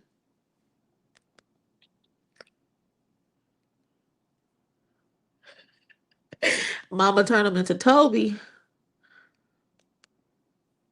McDonald's apple pie in the early 2000s, never beaten them. KFC used to have those barbecue chicken wings too. Them shits was good when a $1 value menu was actually $1. Ain't shit $1 these days, no more, unfortunately. Now y'all got me singing back in the days when I was young. I'm not a kid anymore. That song makes me sad, Keish. Is it just me or does that song not make y'all sad? I don't know why that song makes me sad, but that song makes me sad. Cause like I really wish I was a kid again sometimes. As a kid, you want to grow up and just be so fucking grown. And now you got all these fucking bills. You gotta go to work or you gotta find work, whatever stage of your life you're in. Shit is crazy, bro. That song makes me so fucking sad. See, now here I am. I'm getting emotional thinking about the song now, Keish. Why did you bring that up? Oh my God. It makes me so sad hearing that song. Oh my God. I'm just so fucking emotional. Cause like what is life? Life is being an adult is a fucking scam, bro. It really is a scam. And we deserve better, especially us as millennials, bro. This is how I feel with life. This is my face and this is how I feel with life every fucking day, bro. Being an adult is fucking ghetto. I can't take it anymore. I can't fucking take it anymore. This shit is such a fucking scam. Shit is crazy, bro. Yeah, it makes me sad because back in the day it was fun and it's gone. Like even if we have to like be adults, right? Okay, we could we could deal with that, right? But this shit is just not fun. As a millennial, all we know is tragedy if you really think about it. We have, as millennials, we have not known peace ever. Ever. It is a shame that we have never had peace as millennials. It's always something crazy and traumatic and tragic going on in the world as millennials. Like when when are y'all gonna put our voodoo doll down and give us a chance to just be happy? Jesus Christ. We have had such a hard time. And I'm not saying nobody else has had a hard time because obviously everyone has had a hard time. But consistently from 9/11 up until now, we've been living in hell. We have been living in fucking hell. We are always in survival mode as millennials. We just never know peace. Being an adult is absolutely ghetto. Yes, cousin. Went from being able to do anything to always having to do something. Tell me about it. Tell me about it. The most responsibility we had back in the day was homework. Now we impacting people's whole lives. It's crazy. And then too, the homework that the kids get, I look at some of my little cousins' homework and I just be like, what the fuck is this? And I personally graduated with a 4.0 in high school and in college. And I look at some of their work and I'm like, what the fuck is this? I can't even help you, little cousin. I can't even help you. I can't even fucking help you. Cause now I'm stressed out. You stressed out because I can't help you and I'm supposed to be able to help you. Shit is so ghetto. Our parents were right. Don't rush to get older. Man, we should have listened to them. I wish I would have listened to Kimberly when she said it. When she told me, you think you want to be grown? And I was like, yeah, I want to be grown. I want to be grown. Goofy. Look at you now. Too damn grown. Got too much responsibility. As a millennial, we've been blamed for everything since we were kids. Listen, it's always our fault. And we ain't even got shit to do with it. What you say fuck us for? We deserve it all. Millennials got shafted hard. I'm telling you. We we are literally on the cusp of what it used to be, the experience, the experiment, and the aftermath. We got all three stages. Shit is crazy. My wife got me on nature's path and caution. What the hell? It's all good, Keish.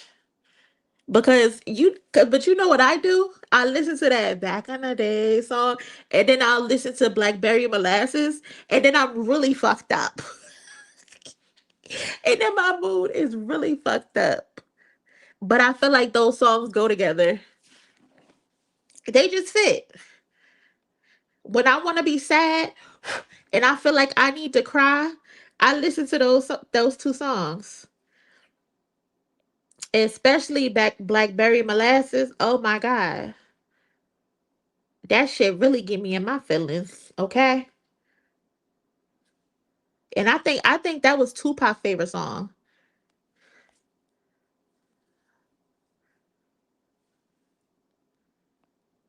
Video Soul was back in my day.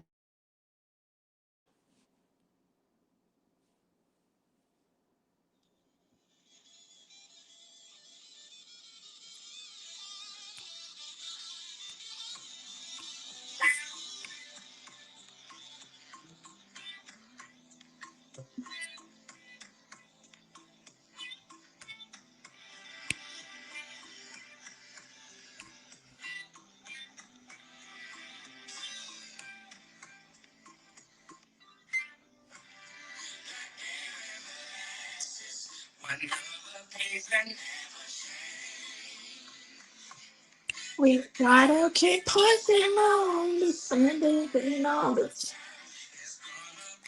Heartache and pain. Let me turn this off or my ass get copyrighted. Oh my god. But yeah, them songs make me so fucking sad, but they so good.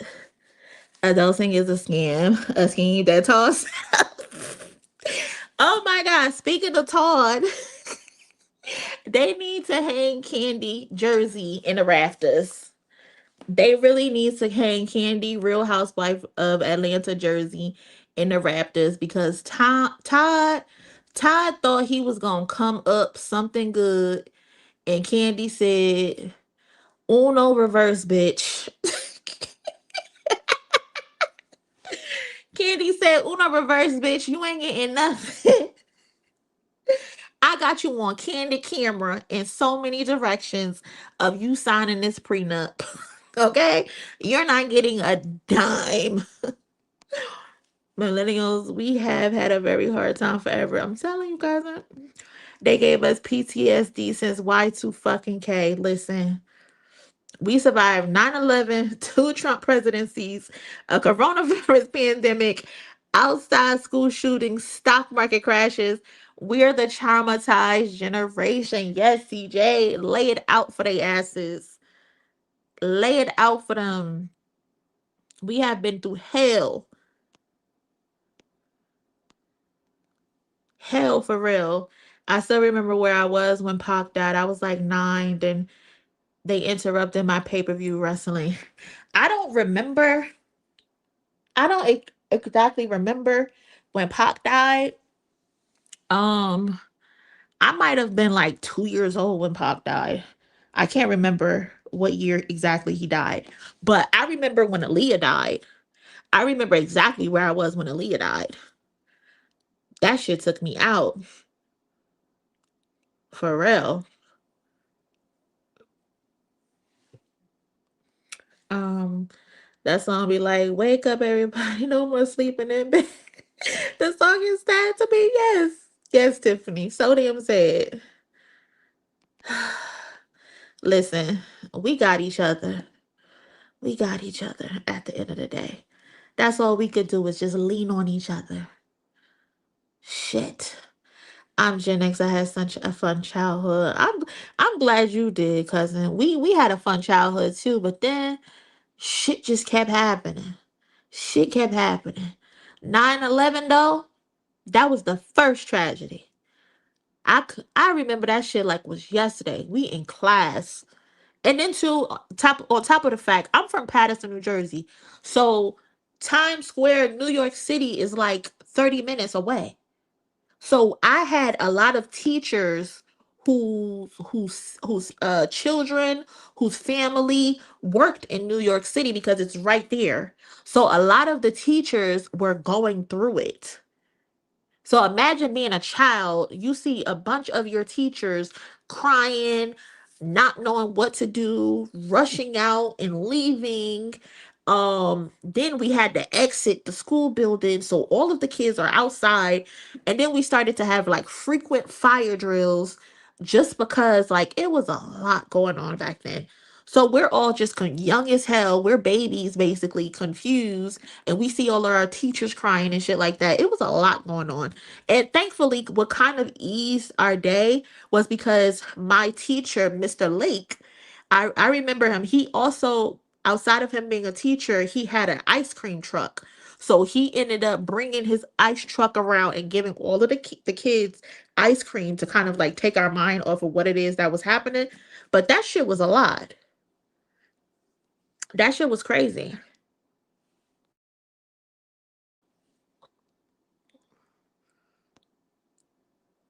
Um, yeah, hide it under your desk for nuclear attacks would be insane. I forgot like 90% of the shit I learned in school. It looks like a foreign language to me now. Mars especially. All that trigonometry and calculus, hell nah. Yeah, it's like we didn't even use that shit. MS cable only being $25 a month. Listen. You sign up. I remember signing up for YouTube TV. That shit was like $30 a month. Now that shit like $90 a month. Shit is crazy. Exactly, Nash. Exactly. We are the before, the during, and the aftermath. Like, give us a break, bro.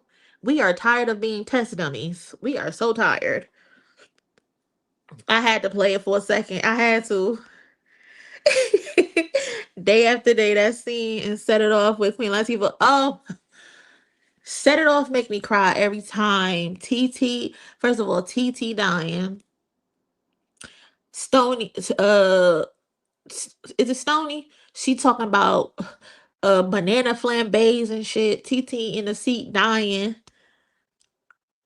Vivica, what is the fucking procedure when you got a gun at your neck? What? Oh my god, it was set it off, make me cry every time. I cannot listen to that I'll Be Missing You song with Tamia, Brandy. I think Gladys Knight is in it. We don't have music like that make you anymore like that make you cry. We don't have it anymore. Not with Lil Bobby. Yes, Lil Bobby Valentino. Before he became Slow Down. I just wanna get to know you. Before he became that. Woke up Sunday morning. Bills beating our ass. Beating it. And then I got my student loans. Listen, they gonna have to get it back in blood, okay? They gonna have to get it back in blood. I'm telling you. I still be sneaking my daughter's cereal though. Little Captain Crunch under the. Listen, you got to get your own personal box at this point. I had to play the song. I had to play it.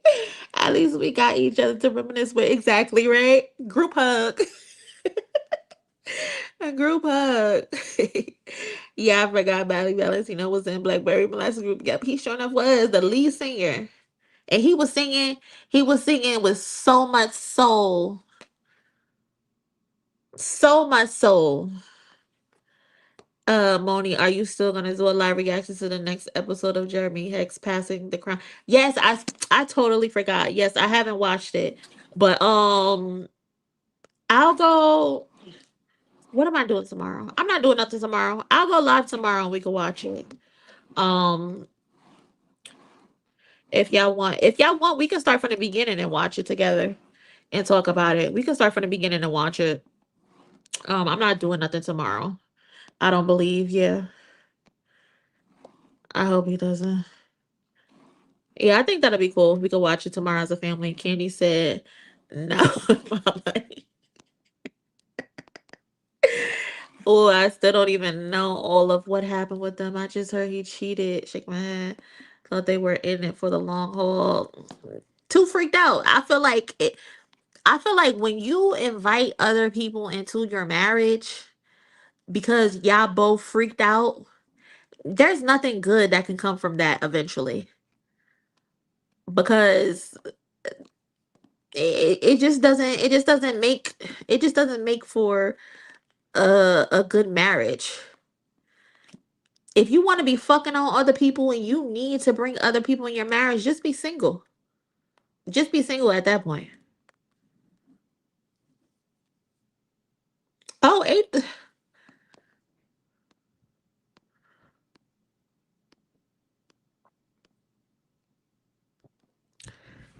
Actually, I think it's tomorrow. Actually, that reminded me. If someone goes, is it tomorrow? Hold on, let me look at it.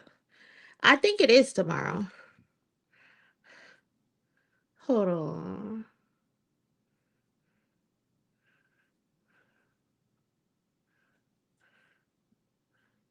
Uh-huh. What's their Instagram? TDE? Top Dog Entertainment? Hold on. Oh, it's Top Dog.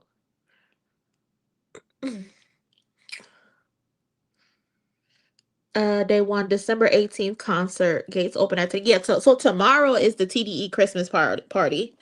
Um So if somebody goes live from the Christmas party, I'll go live like we did again last year, and we can watch it. But that's if somebody goes live. I don't know if somebody is gonna go live or not. But I'll be live anyway because, like I said, we can watch the first episode up of the passing of the crown thing. If that's what's you guys want to do, we can do that tomorrow during a live stream, and any other trending topics that come up. If that's a go with y'all, then I'm down to do that as well. Just let me know if y'all want to do that. But yeah, the Christmas party is tomorrow. Um, did y'all watch the season finale of Dairy? I haven't watched it yet. I know they be talking about it in the Discord in the TV section, but I haven't personally watched it yet. So I've been trying to avoid any spoilers. Um, I recently uploaded on the Patreon. I did a reaction to Candyman. It was done on Halloween, but I was having issues with uploading it. But there's a reaction to Candyman on the Patreon if anybody's interested in watching that. Um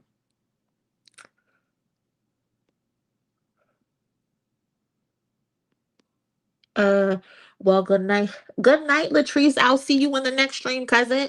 Appreciate you pulling up. I'm about to call it, well, not call it a night. Y'all, I think Skip is about to go live as well at 8:30. So, make sure y'all pull up to We Are Deciphered because I'm gonna be over there in the chat chilling. I'm not doing nothing. Um, I'm about to take my shower and make me something to eat. And then when Skip goes live, I'll be over there. So y'all pull up to Skip's channel as well. Thank you so much to everybody who contributed to my goal with helping me out doing this. It really helps me. As y'all know, I am in between jobs. So um whatever y'all supporting me is helping me a lot. So I appreciate y'all for whoever sent in a donation. Also, I think somebody had sent me um a donation on Cash App yesterday, I believe, or the day before. I want to make sure I shout them out. Um so shout out to Geraldine. I don't think I've shouted her. No, not Geraldine. Robin, he always shows love on Cash App. Crystal Thomas, she showed love on Cash App. Seda Brown, she showed me some love on Cash App. Um, yeah, so thank you so much for supporting the channel. I do appreciate that. Like I said, thank you to everybody who sent the like. Thank you for everybody who shared and subscribed to the channel. I will see y'all tomorrow. Again, like I said, Skip is about to go live at 8:30 Eastern time. So y'all pull up over there and I will talk to y'all tomorrow. Y'all be safe and y'all enjoy the rest of y'all night. And I will holla at y'all later. Hey cousin, who you chilling with? I'm chilling with Moni. Hey cousin, who you chilling with? I'm chilling with Moni.